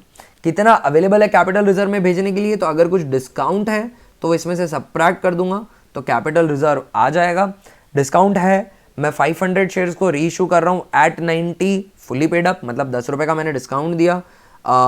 500 शेयर पे 10 रुपये का डिस्काउंट, तो 5,000 का डिस्काउंट हो गया, तो 30,000 कैपिटल रिजर्व में मैं भेज सकता हूँ। डी ऑप्शन करेक्ट हो जाएगा। यहाँ पे क्वेश्चन नंबर 24 का डी सही होना चाहिए और डी ही सही है, राइट गाइज। चलिए क्वेश्चन नंबर 25 करते हैं। Question number 25, Elite Limited invited application for issuing 2 lakh shares of 50 each at a premium of 15 per share. The amount was payable as follows. Application पे 20 रुपीज़ 10 की प्रीमियम है, allotment पे 30 rupees 5 की premium है, premium पूरी आ गई, फाइनल कॉल 15 रुपये की, सारे पैसे आ चुके हैं। Application were received for 3 lakh shares and pro rata allotment was made to all the applicants. Pro rata allotment हमने सबको कर दिया। All calls were made and duly received except allotment and first and final call from Rashmi, who applied for 600 shares. Her shares were forfeited. Amount credited to share forfeiture account will be. Share forfeiture में कितना amount credit होगा ये मांगा है, तो वही बात आ गई, जो पेड होगा वो फोरफीट हो जाएगा। रश्मि ने कितना पे किया है, इंटरेस्टिंग क्वेश्चन है। इसको सॉल्व करने की 2 अप्रोच है। एक अप्रोच तो ये है कि आप फोरफीचर की एंट्री डालिए, again that would be very lengthy, correct है ना। तो मैं इसको थोड़े अलग अप्रोच से सॉल्व करने की कोशिश करता हूँ। रश्मि ने अप्लाई किया था 600 शेयर्स के लिए। क्या रश्मि को 600 शेयर्स अलॉट हुए होंगे? नहीं, क्योंकि यहाँ पे प्रोराटा अलॉटमेंट हुआ है। तो रश्मि के पहले अलॉटेड शेयर निकालता हूँ। अलॉटेड शेयर कैसे निकलेंगे? अप्लाइड शेयर दे रखे हैं, तो टोटल अप्लाइड शेयर से डिवाइड कर देता हूँ, दैट्स 3 लाख। और अलॉट कितने कर सकता हूं मैं? अलॉट में 2 लाख कर सकता हूं, तो इसको 2 लाख से मल्टीप्लाई कर दूंगा, करेक्ट है ना। तो 600 divided by 3 lakh into 2 lakh, तो इससे निकल जाएंगे अलॉटेड शेयर। अलॉटेड शेयर हो जाएंगे 400। कितने शेयर हो जाएंगे अलॉटेड? अलॉटेड शेयर हो जाएंगे 400 शेयर इनको अलॉट हुए हैं, करेक्ट है क्या। What amount can I forfeit? I can forfeit the amount that is paid against capital. How much amount Rashmi has actually paid to me? Rashmi has applied for 600 shares and paid nothing after application. ये लिखा है ना, क्योंकि इन्होंने all calls were made and duly received, allotment और final call नहीं है, मतलब रश्मि ने सिर्फ एप्लीकेशन दिया है। कितना एप्लीकेशन दिया है? 600 शेयर्स पर इन्होंने एप्लीकेशन लगाई होगी और 20 रुपीज़ भेजे होंगे पर शेयर। 600 इंटू 20, तो 12,000 रुपीज रश्मि ने भेजे, that is the amount send bye her. 200 share पे कुछ एक्स्ट्रा पैसा होगा जो मैंने अलॉटमेंट पे भी ट्रांसफर किया होगा, तो थोड़ा पार्शियल अलॉटमेंट भी पेड है, इसी 12,000 में से पे हुआ होगा, राइट। ये 12,000 रुपए में बस कुछ अमाउंट, ये पूरा 12,000 अमाउंट पेड है, और अमाउंट पेड में फोरफीट कर सकता हूं। बस एक बात का मुझे ध्यान रखना है कि इस अमाउंट पेड में कुछ पैसा अगेंस्ट प्रीमियम भी पेड है, और अमाउंट पेड अगेंस्ट प्रीमियम में फोरफीट नहीं कर सकता। मैंने इनको शेयर कितने अलॉट किए? 400 शेयर अलॉट किए, तो 400 शेयर पर 10 रुपए एप्लीकेशन पे प्रीमियम है, वो माइनस कर देता हूं, वो मैं फोरफीट नहीं कर सकता। तो 400 इंटू 10, ये क्यों माइनस कर रहा हूं? क्योंकि this is amount paid against premium, तो 4,000 रुपए की प्रीमियम यहां माइनस हो जाएगी, तो 8,000 रुपए जो हैं वो मेरे पास अवेलेबल हैं फोरफीट करने को, क्योंकि वो अमाउंट पेड अगेंस्ट कैपिटल है। तो यहाँ पे 8,000 रुपये मैं फोरफीट कर दूंगा। यहाँ पर एक छोटा सा रिस्क है, अगर आप बहुत डिटेल में सोच रहे हैं तो वो ये है कि सर एक्स्ट्रा पैसा इतना तो नहीं कि कहीं अलॉटमेंट पे पार्शियल प्रीमियम भी पे हो गई हो। टेस्ट करके देख लेते हैं एक्स्ट्रा पैसा कितना होगा इनका। 200 शेयर एक्स्ट्रा है, 200 पे 20 रुपए के हिसाब से, 200 शेयर पे 20 रुपए के हिसाब से 4,000 रुपए एक्स्ट्रा है। अलॉटमेंट पे कैपिटल कितनी है? अलॉटमेंट पे कैपिटल है 5 रुपए की, प्रीमियम है 25 रुपए की कैपिटल है, और शेयर कितने इनके अलॉटेड शेयर है 400, तो 400 शेयर पर 25 रुपए कैपिटल के पे करने, 400 इंटू 25 जनाब 10,000 रुपए कैपिटल के होते हैं, सिर्फ 4 ही बचे, तो 6,000 कैपिटल के ही बाकी है, कहाँ से प्रीमियम पे हो जाएगी? सो नो रिस्क हो गया। अब ये टेस्ट भी करके बता दिया मैंने आपको, तो 8,000 रुपए अमाउंट फोरफिटेड होगा। अब अगर आप इसके अंदर पहले कॉल्स इन एरियर्स कैलकुलेट करते हैं वर्किंग नोट प्रिपेयर करके कि amount excess application money paid, amount required on allotment, फिर अलॉटमेंट का कॉल्स इन एरियर्स निकालते, फिर फोरफीचर की एंट्री डालते, फिर अमाउंट फोरफिटेड पता चलता, आंसर डेफिनेटली आता सही, बट टाइम बहुत लग जाता। This can save a lot of time for you, right guys. चलिए क्वेश्चन नंबर 26 करते हैं। सो चलिए दोस्तों, अब क्वेश्चन नंबर 26 कर लेते हैं हम। तो क्वेश्चन नंबर 26 कहता है x limited issued prospectus inviting applications for 10,000 shares of 50 each at a premium of 20 पर शेयर पेएबल। एप्लीकेशन पे 10 देना है इंक्लूडिंग 4 प्रीमियम, अलॉटमेंट पे 20 देना है इंक्लूडिंग 5 प्रीमियम, फर्स्ट कॉल पे 30 देना है इंक्लूडिंग 6 प्रीमियम, और सेकेंड एंड फाइनल कॉल पे बैलेंस अमाउंट देना है। सबसे पहले इनका डिस्ट्रीब्यूशन देख लेते हैं हम। तो अलॉटमेंट पे 10 रुपीज़ देना है, 4 की प्रीमियम है, तो अलॉटमेंट 6 + 4 हो जाएगा, एप्लीकेशन 6 + 4 हो जाएगा, बेग योर पार्डन। अलॉटमेंट पे 5 की प्रीमियम है, तो अलॉटमेंट 15 + 5 हो जाएगा। फर्स्ट कॉल 30 और यहाँ पे 6 की प्रीमियम है, तो ये 24 + 6 हो जाएगा। सेकेंड एंड फाइनल कॉल पे बैलेंस है, टोटल प्रीमियम आनी चाहिए मेरे पास 20 रुपीज़ की, अभी तक 5 + 4 9 और 6 15 रुपए की आ चुकी है, तो 5 रुपए की प्रीमियम फाइनल कॉल पे आनी है। फेस वैल्यू मेरे पास टोटल 50 रुपीज़ की आनी चाहिए, अभी तक 6 + 15 21, 21 + 24 टोटल 45 रुपीज़ की प्रीमियम आ चुकी है, 45 रुपीज़ की फेस वैल्यू आ चुकी है, 50 रुपीज़ की फेस वैल्यू आनी है, 45 की आ चुकी है, तो 5 रुपए की जो फेस वैल्यू है वो सेकेंड एंड फाइनल कॉल पे आ जाएगी। Second and final call total 10 rupees की हो जाएगी। अगर कुल पैसों की बात करें तो 10 + 20 30, 30 + 30 60, 60 + 10 70 रुपीज़ आने चाहिए, 50 + 20 that is the issue price. Issue price 70 rupees की है और फेस वैल्यू 50 रुपीज़ की है, तो क्वेश्चन में ही बता रखा था। आगे क्या बोल रखा है ये देखते हैं। Shareholder holding 1000 shares failed to pay the first call and second and final call and his shares were forfeited after the final call. If the entry of forfeiture of shares in the entry of for forfeiture of shares share capital account will be debited with. हम unnecessarily इतनी चीज़ें question में लिख रहे थे। Question में बड़ी simple सी चीज़ मांगी है कि बेसिकली जब उनके शेयर फोरफिट किए और उनके शेयर फोरफिट किए सेकेंड एंड फाइनल कॉल के बाद शेयर कैपिटल में कितना अमाउंट डेबिट होगा। तो फोरफिट करते हैं तो एंट्री डलती है इक्विटी शेयर कैपिटल अकाउंट ईयर, सिक्योरिटी प्रीमियम रिजर्व अकाउंट ईयर, to calls in arrears to share forfeiture. Equity share capital में डेबिट करते हैं कॉल्ड अप फेस वैल्यू, सब कुछ मंगा लिया है, फेस वैल्यू है 50 रुपए की, फोरफिट के शेयर 1000, तो 1000 शेयर पे 50 रुपए के हिसाब से 50,000 रुपए इधर आंसर आ जाएगा, और दैट इज इट, और कुछ भी नहीं करना है हमें, ठीक है ना। कॉल्ड अप फेस वैल्यू कितनी थी, तो सारी की सारी फेस वैल्यू मंगा ली थी, तो 1000 शेयर पे 50 रुपए के हिसाब से 50,000 रुपए आ जाएगा। Very simple. आगे बढ़ते हैं नेक्स्ट क्वेश्चन की तरफ। Question number 27। Question number 27 assertion reason based question है, पढ़ लेते हैं। The liability of members of a company is limited to unpaid value on their share. बिल्कुल सही बात है। Maximum liability of shareholders होती है amount unpaid on shares. Reason, if the face value of share is ₹10 and shareholder has paid 6, his liability will not exceed 4. In the context of the above statement, which one of the following is correct?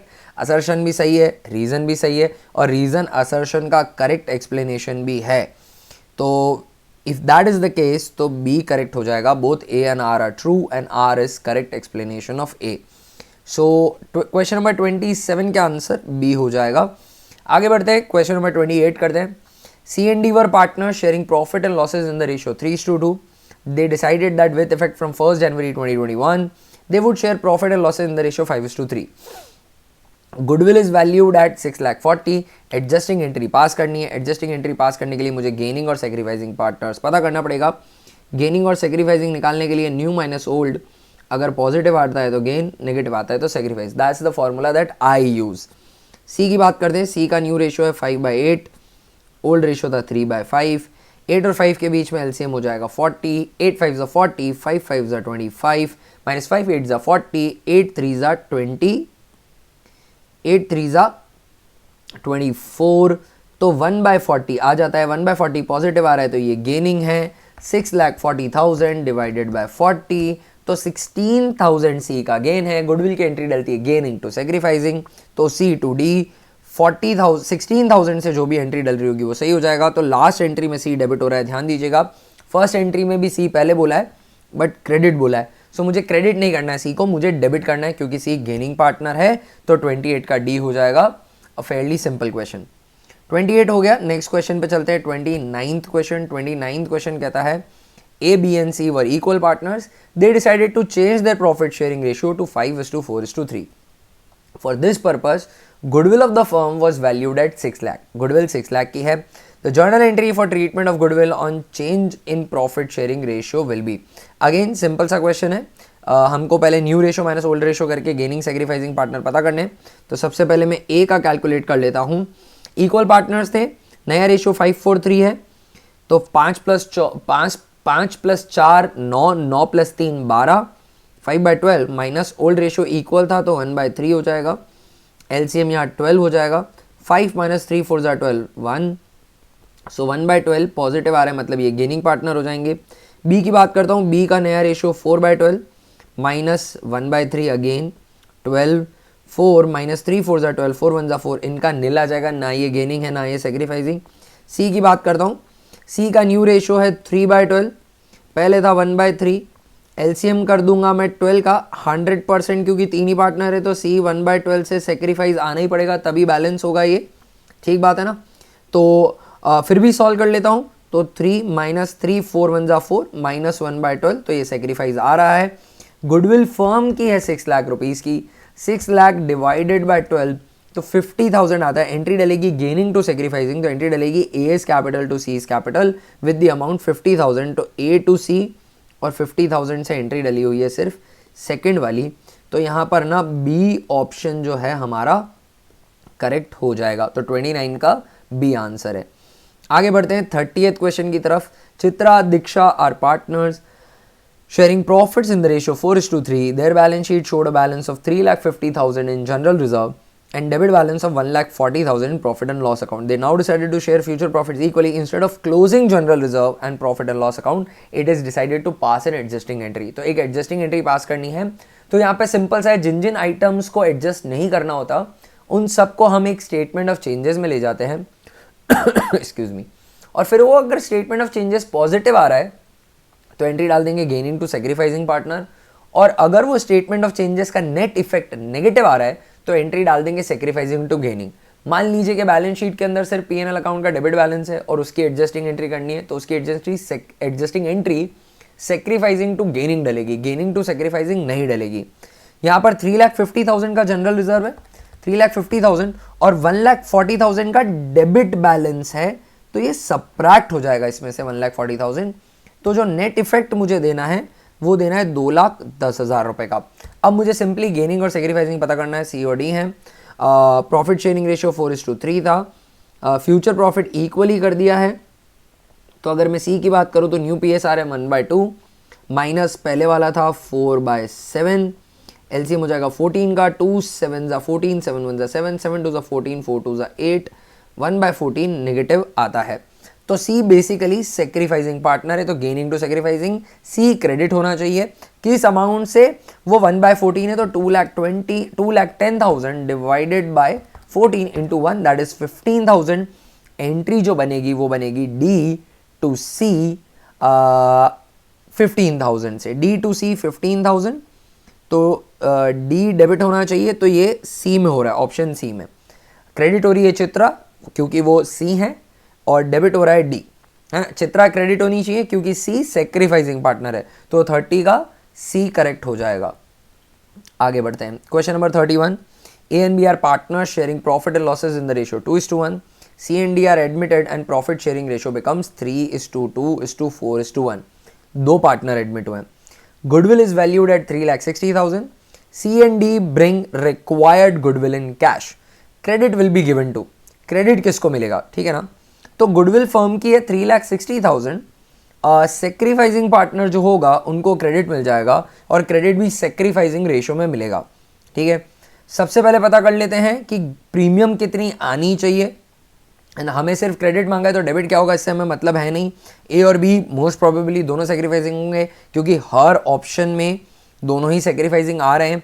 तो मुझे बस इतना पता करना है कि एक तो प्रीमियम कितनी है और उसके बाद देखना है कि क्या सेक्रीफाइसिंग रेशियो रहता है। तो गुडविल 360 की है। अगर मैं बात करूं सीज प्रीमियम फॉर गुडविल तो that would be equal to 3,60,000 into C का जो PSR रहता है नई फर्म में जो उनको गेन हुआ। तो न्यू PSR 3:2:4:1 है, 3 + 2 5 + 4 9 + 1 10। तो 4/10 लानी है सी को। 3,60,000 डिवाइडेड बाय 10 इंटू 4, तो इनको लानी है 1,44,000 की। ये सी का प्रीमियम फॉर गुडविल है। अब इसके बाद डीज प्रीमियम फॉर गुडविल की बात करें तो वो हो जाएगा 3,60,000 into 1/10 that is 36,000। Total premium for goodwill आएगी 1,44,000 + 36 दैट्स 1,80,000। 1,80,000 जाएगा ए और बी के बीच में उनके सेक्रीफाइसिंग रेशो में। सेक्रीफाइसिंग रेशो मुझे निकालना पड़ेगा न्यू माइनस ओल्ड करके। तो सबसे पहले ए की बात करता हूँ। ए की बात अगर मैं करूँ तो ए का न्यू प्रॉफिट शेयरिंग रेशो है 3/10, ओल्ड था उनका 2/3। करेक्ट है। एलसीएम हो जाएगा या 10 और 3 के बीच में 30 का। 10 3 × 30, 3 3 × 9, 3 10 × 30, 10 2 × 20, 9 - 20 दैट्स 11/30 और वो नेगेटिव है मतलब ये सेक्रीफाइस कर रहे हैं, है ना। अब बी की बात करता हूँ तो बेसिकली यहाँ पे कैलकुलेट करके देख लेता हूँ 3,60,000।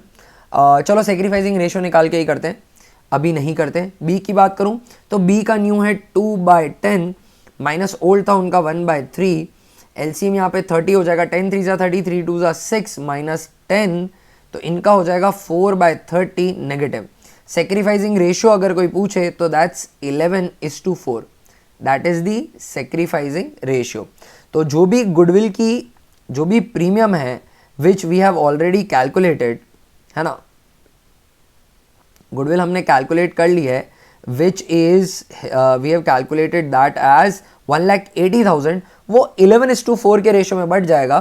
तो 1,80,000 divided by 15 into 11, 1,80,000 divide by 15 into 11, ये आ जाएगा ए का शेयर दैट इज 1,32,000। किसी भी ऑप्शन में 1,32 नहीं है सिवाय ए के, तो ए ऑप्शन चेक कर लेता हूँ। बी का मुझे अमाउंट कैलकुलेट करने की ज़रूरत नहीं है, तो 31 का इधर ए हो जाएगा। राइट गाइज, आगे बढ़ते हैं हम नेक्स्ट क्वेश्चन की तरफ।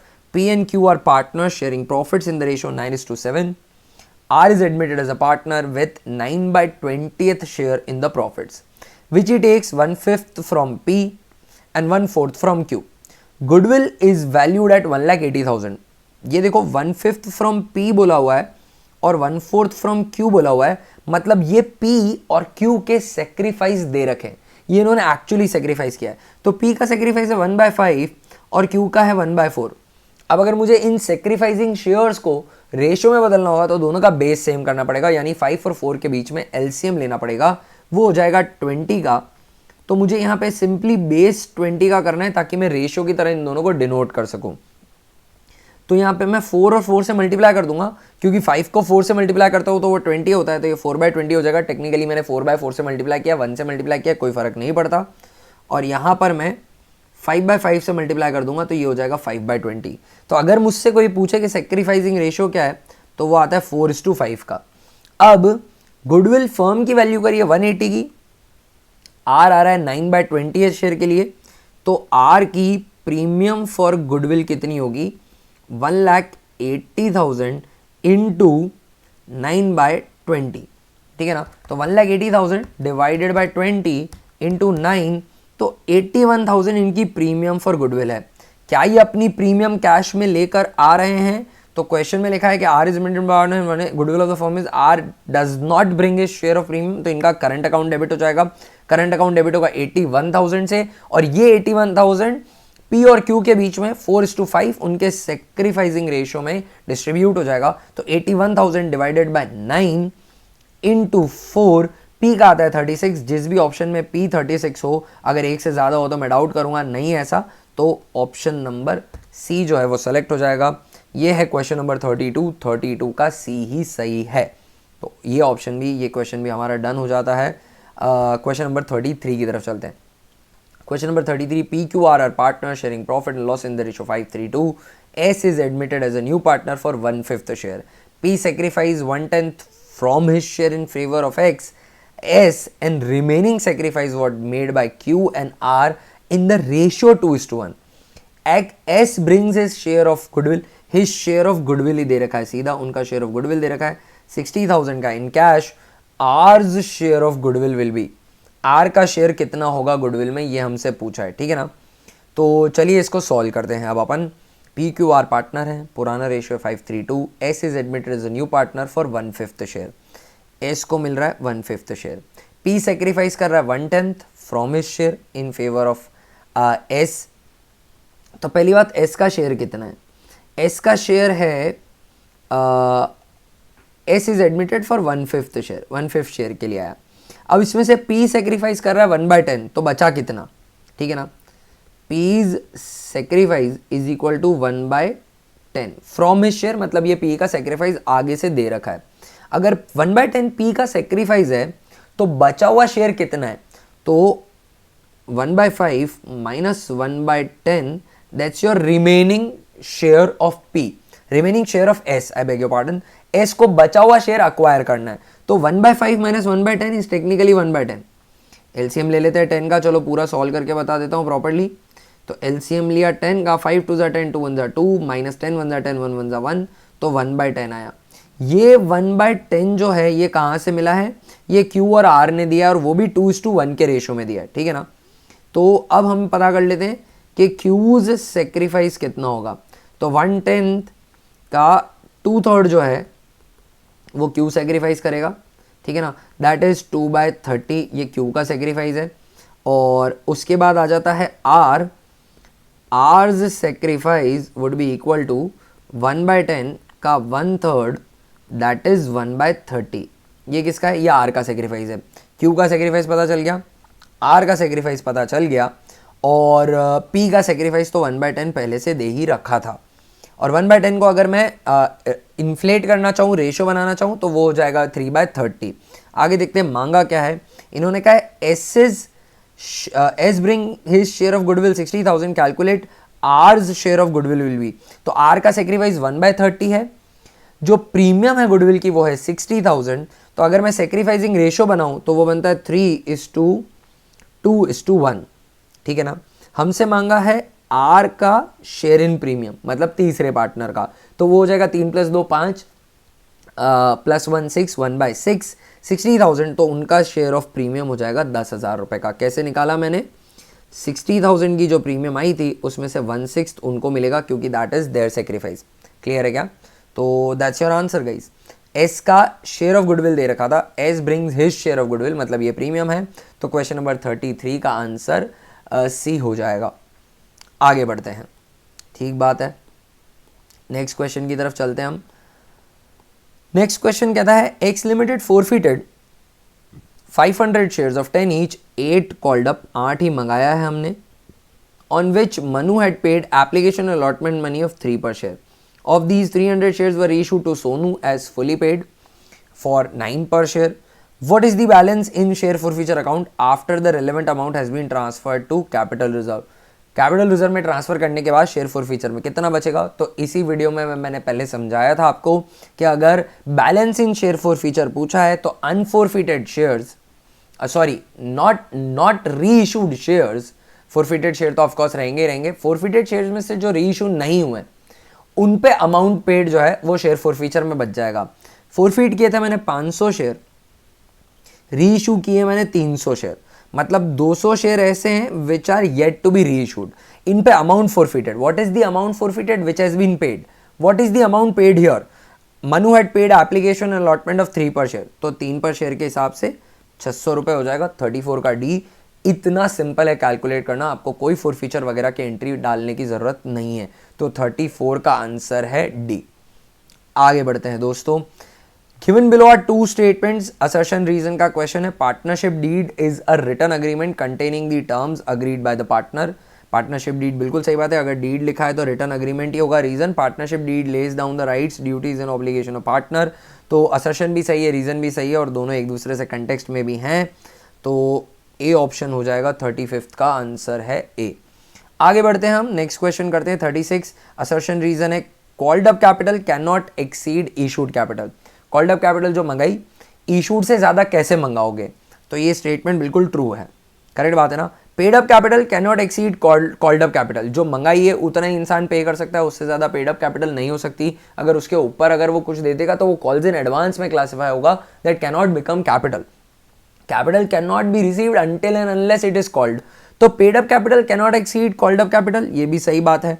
Both A and R true and R is, अब देखिए अगर इसको लेमन टर्म्स, इसको अगर स्ट्रिक्ट सेंसिबल टर्म्स में लूँ तो called up capital issued capital एक अलग पोर्शन ऑफ कैपिटल है, एक अलग डेफिनेशन है इनकी, और पेड अप कैपिटल और कॉल्ड अप कैपिटल दोनों अलग है ना। तो दोनों असर्शन रीजन का आपस में कंटेक्स्ट यू तो नहीं है, बट कैपिटल की बात कही गई है, इसलिए इस आइडियोलॉजी से आंसर ये हो जाएगा कि आर ए का करेक्ट एक्सप्लेनेशन है। देखो अगर आपको पेड अप कैपिटल का लॉजिक पता है तो फिर असर्शन और रीजन सब कंटेक्स्ट में हो जाते हैं और सब समझ में आता है कि पेड अप कैपिटल जो पैसा दिया है, ठीक है ना, तो कॉल्ड अप कैपिटल वो है जो मंगाई, इशूड कैपिटल वो है जो हमने इशू करी थी लोगों को, तो इशूड कैपिटल सबसे ज़्यादा होगी, उसके अंदर आएगी कुछ कॉल्ड अप कैपिटल और उस कॉल्ड अप में से भी कुछ पोर्शन होगा जो पेड अप होगा, डिपेंडिंग कि आपने कॉल्स इन एरियर्स नहीं किया है या कुछ नहीं किया, या फिर ये दोनों बराबर हो जाएंगी। समझ रहे हैं आप बात को। तो मेरे कहने के पीछे लॉजिक ये है कि अगर एकदम स्ट्रिक्ट टर्म्स में कहा जाए तो असर्शन रीजन का आपस में ऐसे कोई लेना देना नहीं है, बट क्योंकि ये कैपिटल के ही पोर्शन है और गिवन दैट के पेड अप कैपिटल इंसान समझता है, तो फिर ये सारे रीजन, अगर असर्शन रीजन क्लियर है, आपको पेड अप कैपिटल क्लियर है तो रीजन क्लियर हो जाएगा, रीजन क्लियर हो जाएगा तो फिर असर्शन भी क्लियर हो जाएगा। तो इस हिसाब से 36 का आंसर ना बी हो जाएगा, और यही दिया हुआ है इन्होंने, 36 का बी दिया हुआ है, ठीक है ना। अब हम पार्ट 1 के सेक्शन सी पे आ जाते हैं। जैसा कि मैंने सैम्पल पेपर वीडियो में भी बताया था, यहाँ पे केस स्टडी बेस्ड क्वेश्चन आएगा, तो केस स्टडी बेस्ड क्वेश्चन हमारे सामने है। एक क्वेश्चन होगा कंपनी पे, एक केस स्टडी होगी कंपनी पे, और एक केस स्टडी होगी पार्टनरशिप पे। कंपनी पे 2 क्वेश्चन, पार्टनरशिप पे 3 क्वेश्चन, टोटल 5 क्वेश्चन, इसमें से 4 ही अटेम्प्ट करने, एक लीव कर सकते हैं। तो जो भी लीव करना है उस केस स्टडी को आपको शायद पूरा ना पढ़ना पड़े, थोड़ा पढ़ के ही आंसर आ जाए। तो केस स्टडी पढ़ने से पहले आप देख लीजिएगा कि मांगा क्या है। तो सबसे पहले मेरे से मांगा है subscribed and fully paid up capital, इसके लिए मुझे कुछ कैलकुलेशंस करनी पड़ेंगी, फिर पता चलेगा। और नेक्स्ट दे रखा है इन्होंने question number 38, assertion reason based question है, और इसको सॉल्व करने के लिए केस स्टडी को पढ़ने की जरूरत ही नहीं है, बिना केस स्टडी पढ़े ही क्वेश्चन नंबर 38 अटेम्प्ट किया जा सकता है। Equity shareholders are creditors of a company, बिल्कुल गलत बात है, क्रेडिटर्स नहीं होते, ये तो ओनर्स होते हैं। Shares of a company are movable assets, तो कंपनी के शेयर्स में जिन शेयर होल्डर्स ने इन्वेस्ट कर रखा है वो शेयर होल्डर्स अपने इस शेयर के इन्वेस्टमेंट को किसी भी टाइम पे इजीली सेल कर सकते हैं और ओनरशिप ट्रांसफर कर सकते हैं। So in this context with this explanation, yes shares are movable assets for shareholders, तो ये ट्रू हो जाएगा। तो 38 का डी हो जाएगा, ए फॉल्स है बट आर ट्रू है, ठीक है।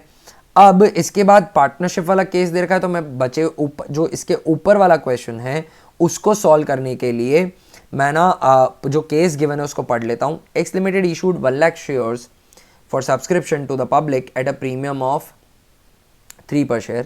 Applications were received for 1,20,000 shares and allotment was made pro rata to all the applicants. All calls were made and were duly received except second and final call of 4 per share on 1,000 shares held by Shiv.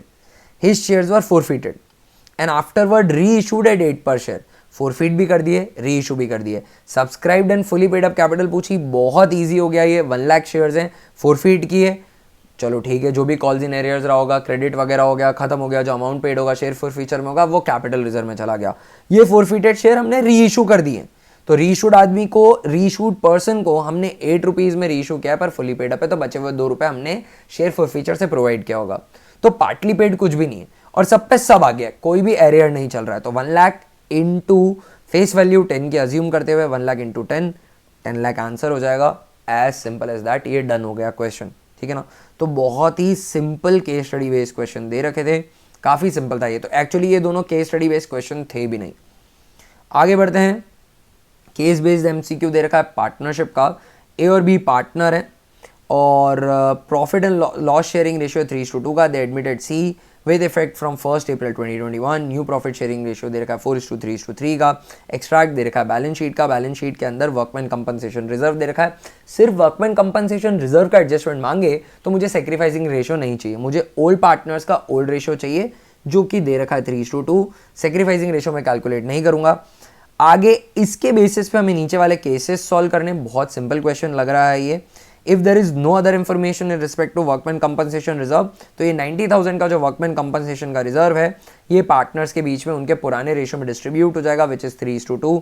90,000 का reserve है, 90,000 divided by 5, 90,000 divided by 5 that is 18,000, 18,000 into 3 is 54,000। तो 54 और 36 में ये ए को और credit हो जाएगा और बी को भी क्रेडिट हो जाएगा, तो ऑप्शन नंबर बी यहाँ पे सही हो गया। तो 39 का आंसर बी है।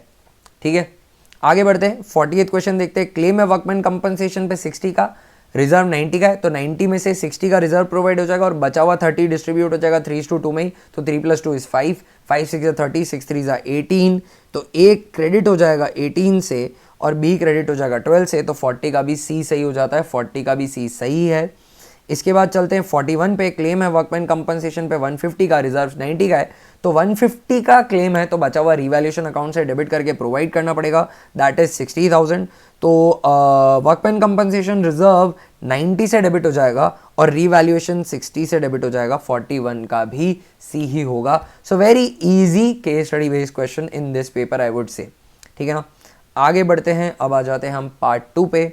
Part 2 is analysis of financial statement. तो यहाँ पे रेशियो और बचे हुए थ्योरी चैप्टर से क्वेश्चन होंगे।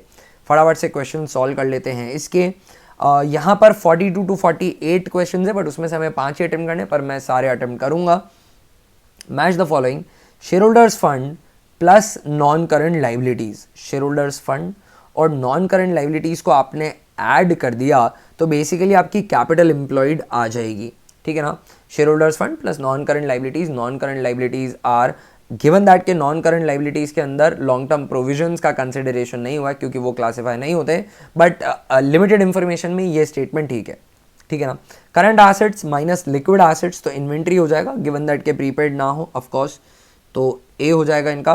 Total date minus long term date, तो करंट लाइबिलिटीज आ जाएगी, तो ये बी भी सही हो गया, मतलब बी मैच कर गया इनसे। तो 1 का सी, 2 का ए और 3 का बी। 1 का सी, 2 का ए और 1 का सी, 2 का ए और 3 का बी, तो सी ऑप्शन सी हो जाएगा। 42 का आंसर सी है। आगे बढ़ते हैं दोस्तों। Earning capacity of a business is assessed through, company की अर्निंग कैपेसिटी कितना कमा सकती है, मतलब profitability. Current ratio short term liquidity होता है, interest coverage ratio long term solvency होता है, total asset to debt ratio is also long term solvency, operating ratio ये प्रॉफिटेबिलिटी रेशियो है, तो इससे अर्निंग कैपेसिटी आ जाएगी। ऑपरेटिंग रेशियो पता है, यानी ऑपरेटिंग कॉस्ट का आइडिया है आपको, तो 100 minus operating ratio, operating profitability का आइडिया आपको लग जाएगा। वर्किंग कैपिटल रेशियो है, बच्चों ध्यान देना, working capital ratio and working capital turnover ratio are two different things. Working capital ratio is basically current ratio, current assets upon current liabilities. Working capital turnover ratio is net sales या कोरो cost of revenue from operation whichever is available, but अगर net sales available है तो आपको वही use करना है, divided by working capital. यहां पे मांगा है working capital ratio, so that's current ratio, है ना। तो working capital ratio is solvency ratio, liquidity ratio, liquid ratio या एक्टिविटी रेशियो। तो लिक्विडिटी रेशियो के अंदर 2 रेशियो थे, करंट और क्विक, तो लिक्विडिटी यहाँ पे फिर ऑप्शन मैं सेलेक्ट कर लूंगा। सिर्फ लिक्विडिटी रेशियो नहीं होता, लिक्विडिटी कैटेगरी उसके अंदर करंट और क्विक दोनों आते हैं, दोनों ही वर्किंग कैपिटल। वैसे working capital ratio is current ratio only, but liquidity ratio के अंदर वर्किंग करंट रेशियो भी आ जाएगा, क्विक रेशियो भी आ जाएगा, दोनों का वर्किंग कैपिटल से कहीं ना कहीं कंटेक्स्ट है, कनेक्ट है, तो इसलिए 44 का ऑप्शन बी हो जाएगा। आगे बढ़ते हैं। Interest coverage ratio is, simple सा क्वेश्चन पूछा है, फॉर्मूला मांग लिया, तो interest coverage ratio is profit before interest and tax divided by interest. तो profit before interest and tax divided by fixed interest charges, preference dividend यहाँ include नहीं होता है, तो डी ऑप्शन नहीं है, 45 का सी हो जाएगा। आगे बढ़ते हैं 46 क्वेश्चन की तरफ। Match the following, capital reserve दे रखा है, फिर डिवेंचर रिडम्पशन रिजर्व दे रखा है, debit balance of profit and loss account दे रखा है, और फिर बॉन्ड्स दे रखे हैं। If you just see the question ना तो आप कंफ्यूज हो जाएंगे कि ये तो मैच ही नहीं कर रहे most of it. Capital reserve का हो तो ये रिजर्व एंड सरप्लस में चला जाएगा। डिबेंचर रिडम्पशन रिजर्व, ये भी रिजर्व एंड सरप्लस होता है। Debit balance of statement of profit and loss account, ये भी रिजर्व एंड सरप्लस में ही दिखाया जाएगा, भले ही रिजर्व एंड सरप्लस का बैलेंस नेगेटिव आ जाए। All accumulated losses, all reserves will be classified as reserve and surplus only as per schedule 3 of balance sheet part first। ठीक है ना। बॉन्ड्स की बात करूं तो बॉन्ड जो हैं वो लॉन्ग टर्म बोरोइंग होते हैं, तो ये सी हो जाएगा। नॉन करंट लाइबिलिटीज में लॉन्ग टर्म बोरोइंग होते हैं, तो 1 का बी है, 2 का भी बी है, 3 का भी बी है, 4 का सी है, और ये ऑप्शन अवेलेबल है नीचे अगर आप देखेंगे डी ऑप्शन यही है, so that would be your choice. ठीक है ना। तो 46 का आंसर डी हो जाएगा। ठीक है दोस्तों, 46 का डी, यस। 47 की बात करते हैं। Balance sheet of the company shows the financial position of a company for a particular period. No, it shows at a particular date, at a particular date वो शो करता है, इसीलिए बैलेंस शीट एज एट या as on word use किया जाता है balance sheet में, right friends, है ना। तो इधर वही बात कही हुई है, तो फिर ये असर्शन जो है वो गलत हो जाएगा। असर्शन वुड बी रॉन्ग, तो असर्शन गलत है। रीजन की तरफ आते हैं। It shows the financial position of the company according to going concern concept. तो यस, गोइंग कंसर्न कॉन्सेप्ट को फॉलो करके बताया जाता है। गोइंग कंसर्न के हिसाब से फिक्स्ड एसेट्स और नॉन करंट एसेट बेसिकली और करंट एसेट के बीच में क्लासिफिकेशन होता है, इसीलिए because going concern assumption states that business will continue for an indefinite time in future. So that is why कोई एसेट मैं ये अज्यूम कर सकता हूँ कि ये एसेट 1 साल से या एक अकाउंटिंग पीरियड से या एक ऑपरेटिंग साइकिल से ज़्यादा मैं यूज़ करूँगा। ये मैं क्यों अज्यूम कर सकता हूँ? क्योंकि अज्यूम करता हूँ मैं कि बिजनेस का लाइफ इनडेफिनिट पीरियड तक चलेगा, 1 साल से ज़्यादा होगा। तो रीजन तो ट्रू है बट असर्शन रॉन्ग है। एक पर्टिकुलर डेट का ही बताता है बैलेंस शीट, तो assertion is true but reason is incorrect. So only R is correct would be my choice. तो 47 का सी हो जाएगा।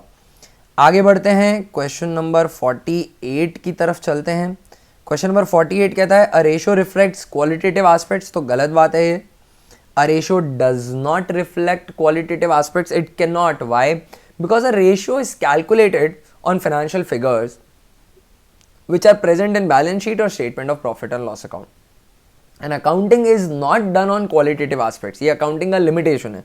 मनी मेजरमेंट कॉन्सेप्ट पे चलती है accounting, तो सिर्फ उन चीज़ों की accounting की जा सकती है जो मनी की टर्म्स में मेजरेबल हैं, और क्वालिटेटिव एस्पेक्ट्स मनी की टर्म्स में मेजरेबल नहीं होते। मतलब बैलेंस शीट और स्टेटमेंट ऑफ पीएनएल में कोई भी ऐसा फिगर नहीं हो सकता जो क्वालिटेटिव एस्पेक्ट हो, तो फिर रेशियो कैसे क्वालिटेटिव एस्पेक्ट्स रिफ्लेक्ट करेंगे? ठीक है ना। इस कंटेक्स्ट में ये स्टेटमेंट फॉल्स है। बट अगर आप इसका इंटरप्रिटेशन इस तरीके से लेते हैं कि रेशियो से मैं बिजनेस की सॉल्वेंसी और इन चीज़ों के बारे में बता सकता हूं, तो वो यहाँ मतलब नहीं है ना, कि कंपनी 4 कंपनियों के रेशियो निकाले और फिर कंपेयर किया और ये पता किया कि कौन सी कंपनी सबसे ज़्यादा सॉल्वेंट है या किसकी प्रॉफिटेबिलिटी ज़्यादा है, तो आप कंपनी की क्वालिटी डिसाइड कर रहे हैं। But that is deep diving into the concept. इसने जनरल स्टेटमेंट करी कि क्या रेशियो क्वालिटेटिव, एक अकेला रेशियो क्वालिटेटिव एस्पेक्ट रिफ्लेक्ट करता है, तो नहीं करता। हाँ, अगर आप बहुत सारे रेशियोज को साथ में कंपेयर करोगे तो कुछ क्वालिटी का बारे में पता चलेगा, but overall complete qualitative aspects business के नहीं पता चलते हैं। So this statement is wrong. A ratio reflects both quantitative and qualitative aspects, ये भी फॉल्स है। तो A is false and R is false. तो 48 का सी हो जाएगा। ठीक है दोस्तों, आगे बढ़ते हैं, पार्ट 2 पे कर लेते हैं, सेक्शन बी कर लेते हैं पार्ट 2 का। तो अब यहाँ पर पहला क्वेश्चन है, फिक्स्ड एसेट्स 3 लाख के हैं, लिक्विड एसेट्स 180 के हैं, इन्वेंट्री 70,000 की है, करंट लाइबिलिटी 50,000 की है, cost of revenue from operation 8 lakh है, gross profit 25% of cost, working capital turnover ratio हमसे मांगा है। तो वर्किंग कैपिटल टर्नओवर रेशियो निकालने के लिए all I need is working capital and cost of revenue from operation. Basically working capital turnover निकालने के लिए अगर सेल्स कंप्यूट की जा सकती है तो मेरे को न्यूमरेटर में सेल्स लेना पड़ेगा। So working capital turnover ratio का फॉर्मूला होता है net sales upon working capital. ठीक है, मेरे को cost of revenue from operation question में दे रखा है विच इज 8 लाख। फिर मुझे बता रखा है कि ग्रॉस प्रॉफिट 25% ऑफ कॉस्ट है। तो मतलब ग्रॉस प्रॉफिट हो जाएगा 8 लाख का 25%, क्योंकि 8 लाख कॉस्ट ही है, तो 8 लाख का हाफ 4 लाख का हाफ 2 लाख, तो ग्रॉस प्रॉफिट 2 लाख का हो गया। तो नेट सेल्स आ गई मेरी 10 लाख रुपीज़ की। तो मुझे इस रेशो में न्यूमरेटर तो पता चल चुका है, न्यूमरेटर कितना है 10 लाख का है। अब वर्किंग कैपिटल पता चल जाए तो काम हो जाएगा। मुझे दे रखे हैं fixed assets, I don't need them, liquid assets दे रखे हैं और इन्वेंट्री दे रखी है। तो अगर मैं लिक्विड एसेट्स प्लस इन्वेंट्री कर दूंगा तो मुझे करंट एसेट्स पता चल जाएंगे, क्योंकि करंट एसेट्स में इन्वेंट्री माइनस करता हूँ तो लिक्विड एसेट्स आते हैं। तो 180 प्लस 70 1,80,000 प्लस 70,000 मेरे पास करंट एसेट्स आ गए विच आर 2,50,000। करंट लाइबिलिटी 50,000 की है, सो working capital is simply current assets minus current liabilities. Current assets हैं 2,50,000 के, करंट लाइबिलिटीज जो हैं वो हैं 50,000 की, तो वर्किंग कैपिटल 2 लाख रुपीज़ की आ जाएगी। वर्किंग कैपिटल को ऊपर फॉर्मूले में जाकर मेंशन कर देता हूँ, तो working capital turnover ratio 5 times आएगा। जिस भी ऑप्शन में 5 है उसको मैं चुन लूँगा, तो डी ऑप्शन हो जाएगा यहाँ पे। क्वेश्चन नंबर 49 का डी सही है। आगे बढ़ते हैं दोस्तों, क्वेश्चन नंबर 50। क्वेश्चन नंबर 50 में ऑपरेटिंग रेशियो दे रखा है, ऑफिस एक्सपेंसेस दे रखे हैं, सेलिंग एक्सपेंसेस दे रखे हैं। मांगा क्या है, cost of revenue from operation हमसे मांगा है। Cost of revenue from operation operating ratio दे रखा है ना। ऑपरेटिंग रेशियो दे रखा है तो इससे ऑपरेटिंग कॉस्ट पता चल जाएगी। Operating ratio is equal to operating cost upon net sales into 100।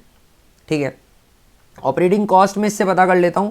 तो सेल्स है मेरी, रेवेन्यू फ्रॉम ऑपरेशन सेल्स वो है 10 लाख की, और revenue from operation sales return है 1 लाख रुपीज़ का। अगर क्वेश्चन में कुछ मेंशन नहीं है तो मैं अज्यूम करूंगा कि ये जो सेल्स मुझे दे रखी है ये नेट सेल्स नहीं है ना। क्या अज्यूम करूंगा मैं कि ये नेट सेल्स नहीं है, तो मेरे को नेट सेल्स पहले निकालनी पड़ेगी। तो net sales would be 9 lakh. 9 lakh की नेट सेल्स है और ऑपरेटिंग रेशियो 80% का है, तो 9 लाख का 80% अगर मैं कर दूंगा तो 7,20,000 की ऑपरेटिंग कॉस्ट आ जाएगी, है ना। Operating cost upon net sales into 100 is equal to 80%। So operating cost would be equal to 9 lakh into 80 divided by 100। तो ऑपरेटिंग कॉस्ट आ गई ना। ऑपरेटिंग कॉस्ट इज कोरो प्लस इनडायरेक्ट ऑपरेटिंग एक्सपेंसेस, है ना, विच इज इक्वल टू 7,20,000। ये मेरी operating cost है। कोरो मुझे नहीं पता, बट इनडायरेक्ट ऑपरेटिंग एक्सपेंसेस पता है। Office expenses and selling expenses are basically operating expenses और ये इनडायरेक्ट होते हैं। तो 40 प्लस 50 90,000 का हो गया, है ना। तो 90,000 में प्लस करूंगा कोरो में तो 7,20,000 की ऑपरेटिंग कॉस्ट आती है। तो कोरो यानी cost of revenue from operation हो जाएगा 7,20,000 माइनस 90,000, दैट इज 6,30,000। ये क्या हो गया, ये कोरो हो गया। 50 का ऑप्शन बी जो है वो करेक्ट हो जाएगा। राइट गाइस, चलिए आगे बढ़ते हैं क्वेश्चन नंबर 51 पे। क्वेश्चन नंबर 51 है, फिक्स्ड एसेट्स दे रखे हैं, टोटल एसेट्स दे रखे हैं। मांगा क्या है, total asset to debt ratio. तो टोटल एसेट मुझे ऑलरेडी यहाँ पे दे रखा है। Total asset to debt ratio का फॉर्मूला होता है total assets upon long term debt. Total asset तो इन्होंने आगे से बता दिया 12 लाख रुपीज़ का। अब मुझे चाहिए long term date. Long term date के लिए लॉन्ग टर्म बोरोइंग्स दे रखी, लॉन्ग टर्म प्रोविजंस दे रखे। लॉन्ग टर्म बोरोइंग्स मुझे डायरेक्टली दे रखी है, इसका मतलब इसमें सारी बोरोइंग्स एडेड होंगी, और लॉन्ग टर्म प्रोविजंस भी दे रखे, तो इसका मतलब इसमें सारे प्रोविजंस भी होंगे। फिर 9% बॉन्ड्स दे रखे, ये लॉन्ग टर्म बोरोइंग्स के अंदर ऑलरेडी एडेड होंगे। ट्रेड पेबल्स का मेरे को कोई ज़रूरत नहीं है, तो LTB प्लस LTP कर दूंगा तो मेरे पास LTD आ जाएगा, लॉन्ग टर्म डेट आ जाएगा, which is basically 8 lakh, which is basically 8 lakh.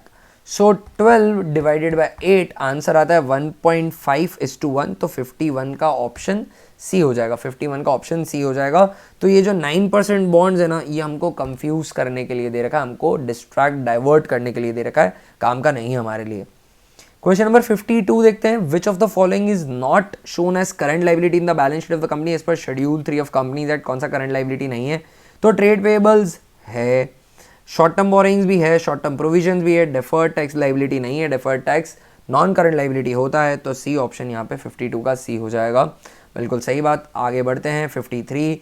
Correct formula for computing earning per share. तो अर्निंग पर शेयर होता है profit after interest, tax and preference dividend divided by number of equity shares. अब ये ratio में तो नहीं था, पर थ्योरी पढ़ी है आपने, बैलेंस शीट का फॉर्मेट देखा है आपने, और ऑल्सो टर्म 1 के अंदर आपने कुछ प्रोजेक्ट भी बनाया होगा, रेशियोज बनाए होंगे, तो वहां पे अर्निंग पर शेयर आपके सामने जरूर से आया होगा। So in that context this question can be asked to you, can be asked from you being a student of class 12th after studying ratio analysis।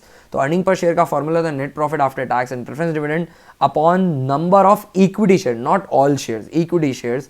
तो net profit after tax and preference dividend number of equity share 53 का answer C हो जाएगा। आगे बढ़ते हैं 54 की तरफ। The current ratio of the company is 1.8:1, it's quick ratio is 1.6:1। From the following transaction, pick out the transaction which involves an increase in both current ratio and quick ratio। I would say this is a good question, अच्छा question है ये, थोड़ी skills required है इसके अंदर। ऐसा transaction बताना है जिससे करंट रेशियो भी इंक्रीज हो जाए और क्विक रेशियो भी इंक्रीज हो जाए। करंट रेशियो दे रखा है 1.8:1, तो मैं अज्यूम कर लेता हूँ कि 18,000 के करंट एसेट्स हैं, 10,000 और ऐसे फिगर्स दे रखे हैं तो थोड़ा बड़ा फिगर अज्यूम कर लेता हूँ। करंट रेशियो अज्यूम कर लेता हूँ 1,80,000 के करंट एसेट्स हैं और 1 लाख की करंट लाइबिलिटीज है। क्विक रेशियो इन्होंने क्या रखा है 1.6, तो 1,60,000 के क्विक एसेट्स हैं और ऑफ कोर्स 1 लाख की करंट लाइबिलिटीज रहेंगी। Goods worth 10,000 sold at a loss of 2,000। जो भी मैं कह रहा हूँ ना दोस्तों, इसको ध्यान से सुनना। 10,000 के गुड्स हैं, इनको लॉस पे बेचा, लॉस पे बेचा, दैट मीन्स करंट एसेट्स जो हैं उसमें कैश बढ़ेगा और गुड्स कम हो जाएंगे, बट कैश सिर्फ 8,000 से बढ़ेगा और गुड्स जो हैं वो 10,000 के कम होंगे, मतलब करंट एसेट्स रिड्यूस हो गए, मतलब इससे करंट रेशियो जो है वो रिड्यूस हो जाएगा। ठीक है ना, ए में करंट रेशियो रिड्यूस हो रहा है तो करंट रेशियो इंक्रीज नहीं हो रहा, तो क्विक रेशियो को चेक करने की जरूरत ही नहीं है। Insurance premium 3,000 paid in advance, तो इंश्योरेंस प्रीमियम एक्सपेंसेस जो हैं वो कम हो जाएंगे और एक प्रीपेड इंश्योरेंस नाम का एसेट आ जाएगा। एसेट आ जाएगा तो करंट एसेट्स इंक्रीज हो जाएंगे, करंट एसेट्स इंक्रीज हो जाएंगे, करंट लाइबिलिटीज सेम रहेंगी, तो करंट रेशियो तो इंप्रूव हो रहा है। ठीक है ना, प्रीपेड है तो एक्सपेंसेस में अज्यूम कर रहा हूँ कि कैश पहले ही कम हो गया होगा, अभी सिर्फ एक्सपेंसेस कम किए जा रहे हैं और प्रीपेड इंश्योरेंस क्रिएट की जा रही है। ठीक है ना, नेक्स्ट चलते हैं हम क्विक रेशियो की तरफ। तो क्विक रेशियो में कैश में कोई इंपैक्ट नहीं आ रहा है, प्रीपेड इंश्योरेंस इंक्रीज हो रही है but that is not included in liquid assets, तो लिक्विड रेशियो पे कोई असर नहीं आएगा, तो ये ऑप्शन भी मेरा अनचेक हो जाता है। ठीक है ना, ए नहीं हो सकता, बी नहीं हो सकता, आगे बढ़ता हूं। सी ऑप्शन है plant and machinery purchase for 9,000, plant and machinery purchase करिए 9,000 में, तो plant and machinery non current asset बढ़ेगा, करंट एसेट कम हो जाएंगे क्योंकि कैश गया, लिक्विड एसेट भी कम हो जाएंगे क्योंकि कैश गया। तो इन्होंने कहा है कि इंक्रीज होगा, तो इसमें भी इंक्रीज नहीं हो रहा है, तो फिर डी ऑप्शन वैसे ही बाय डिफॉल्ट चेक हो जाता है। Bills payable of 2,000 honoured on due date, bills payable honour कर दिया तो करंट लाइबिलिटी कम हो जाएगी, करंट एसेट्स भी कम हो जाएंगे। दोनों में से मान लीजिए 30,000 रुपए का पे किया है तो 180 अपॉन 1 लाख है, तो ये बेसिकली 1,50,000 अपॉन 70,000 हो जाएगा। तो 7 2 14 होता है, मतलब 2 पॉइंट समथिंग 1 आएगा, तो बेसिकली इंक्रीज है। और क्विक रेशियो की बात करूं तो सेम सिचुएशन है, यहाँ पे भी 30,000 क्विक एसेट्स में से कैश कम हो जाएगा, तो 1,30,000 अपॉन 70,000, तो यहाँ पे भी 1,30,000 डिवाइडेड बाय 70,000, इसको सॉल्व करें तो 1.85 समथिंग आता है, 1.6 से ये भी इंप्रूव हो रहा है, तो डी ऑप्शन ऑटोमेटिकली करेक्ट हो जाता है। वैसे विदाउट चेकिंग भी we can be sure, because A B C नहीं है तो फिर ऑप्शन डी तो होना ही पड़ेगा, है ना, क्योंकि चारों में से एक करेक्ट आंसर तो है ही। लास्ट क्वेश्चन की तरफ चलते हैं दोस्तों। Given below are 2 statement, assertion, reason. Current ratio is a balance sheet ratio, तो करंट रेशियो बैलेंस शीट से कैलकुलेट किया जाता है, बैलेंस शीट के फिगर से कैलकुलेट किया जाता है, तो this is true. Ideal current ratio is 1:2, ये फॉल्स है, तो सिर्फ असर्शन ही करेक्ट है, ओनली ए इज करेक्ट, 55 का सी हो जाएगा। तो दोस्तों आई होप आपको मदद मिली होगी इस वीडियो से, एंड आपको किसी भी तरह का कोई भी डाउट है आप मेरे से कमेंट सेक्शन में पूछ सकते हैं। वीडियो को लाइक करना मत भूलना, चैनल को सब्सक्राइब नहीं किया है तो सब्सक्राइब करिए, नोटिफिकेशन के लिए बेल आइकन दबा दीजिए, आगे और वीडियोस आने वाले हैं तो आपको बराबर पता चलता रहे कि कब चैनल पे और मॉडल पेपर्स अपलोड हुए हैं। मैं आगे और बहुत सारे मॉडल पेपर्स अपलोड करने वाला हूं और सारे मॉडल पेपर्स मेरी एक्सपेक्टेशन रहेगी कि आप वीडियो को देखते देखते साथ में सॉल्व करेंगे और आपकी बहुत अच्छी प्रैक्टिस हो जाएगी उससे। चैनल का किसी भी तरीके से सपोर्ट करना चाहते हैं, there are some links in the description, please use them to help the channel को ज़्यादा से ज़्यादा शेयर करिए अपने क्लासमेट्स के साथ, फ्रेंड्स के साथ, कलीग्स के साथ। इससे चैनल की हेल्प होगी, चैनल ग्रो करेगा और मैं और मोटिवेट होऊंगा कुछ और अच्छे वीडियोस आप लोगों के लिए क्रिएट करने को। अगले वीडियो में मिलते हैं, तब तक के लिए दोस्तों बाय। मैं विश करता हूँ आपका दिन बहुत ही बढ़िया हो and all the best for your exams.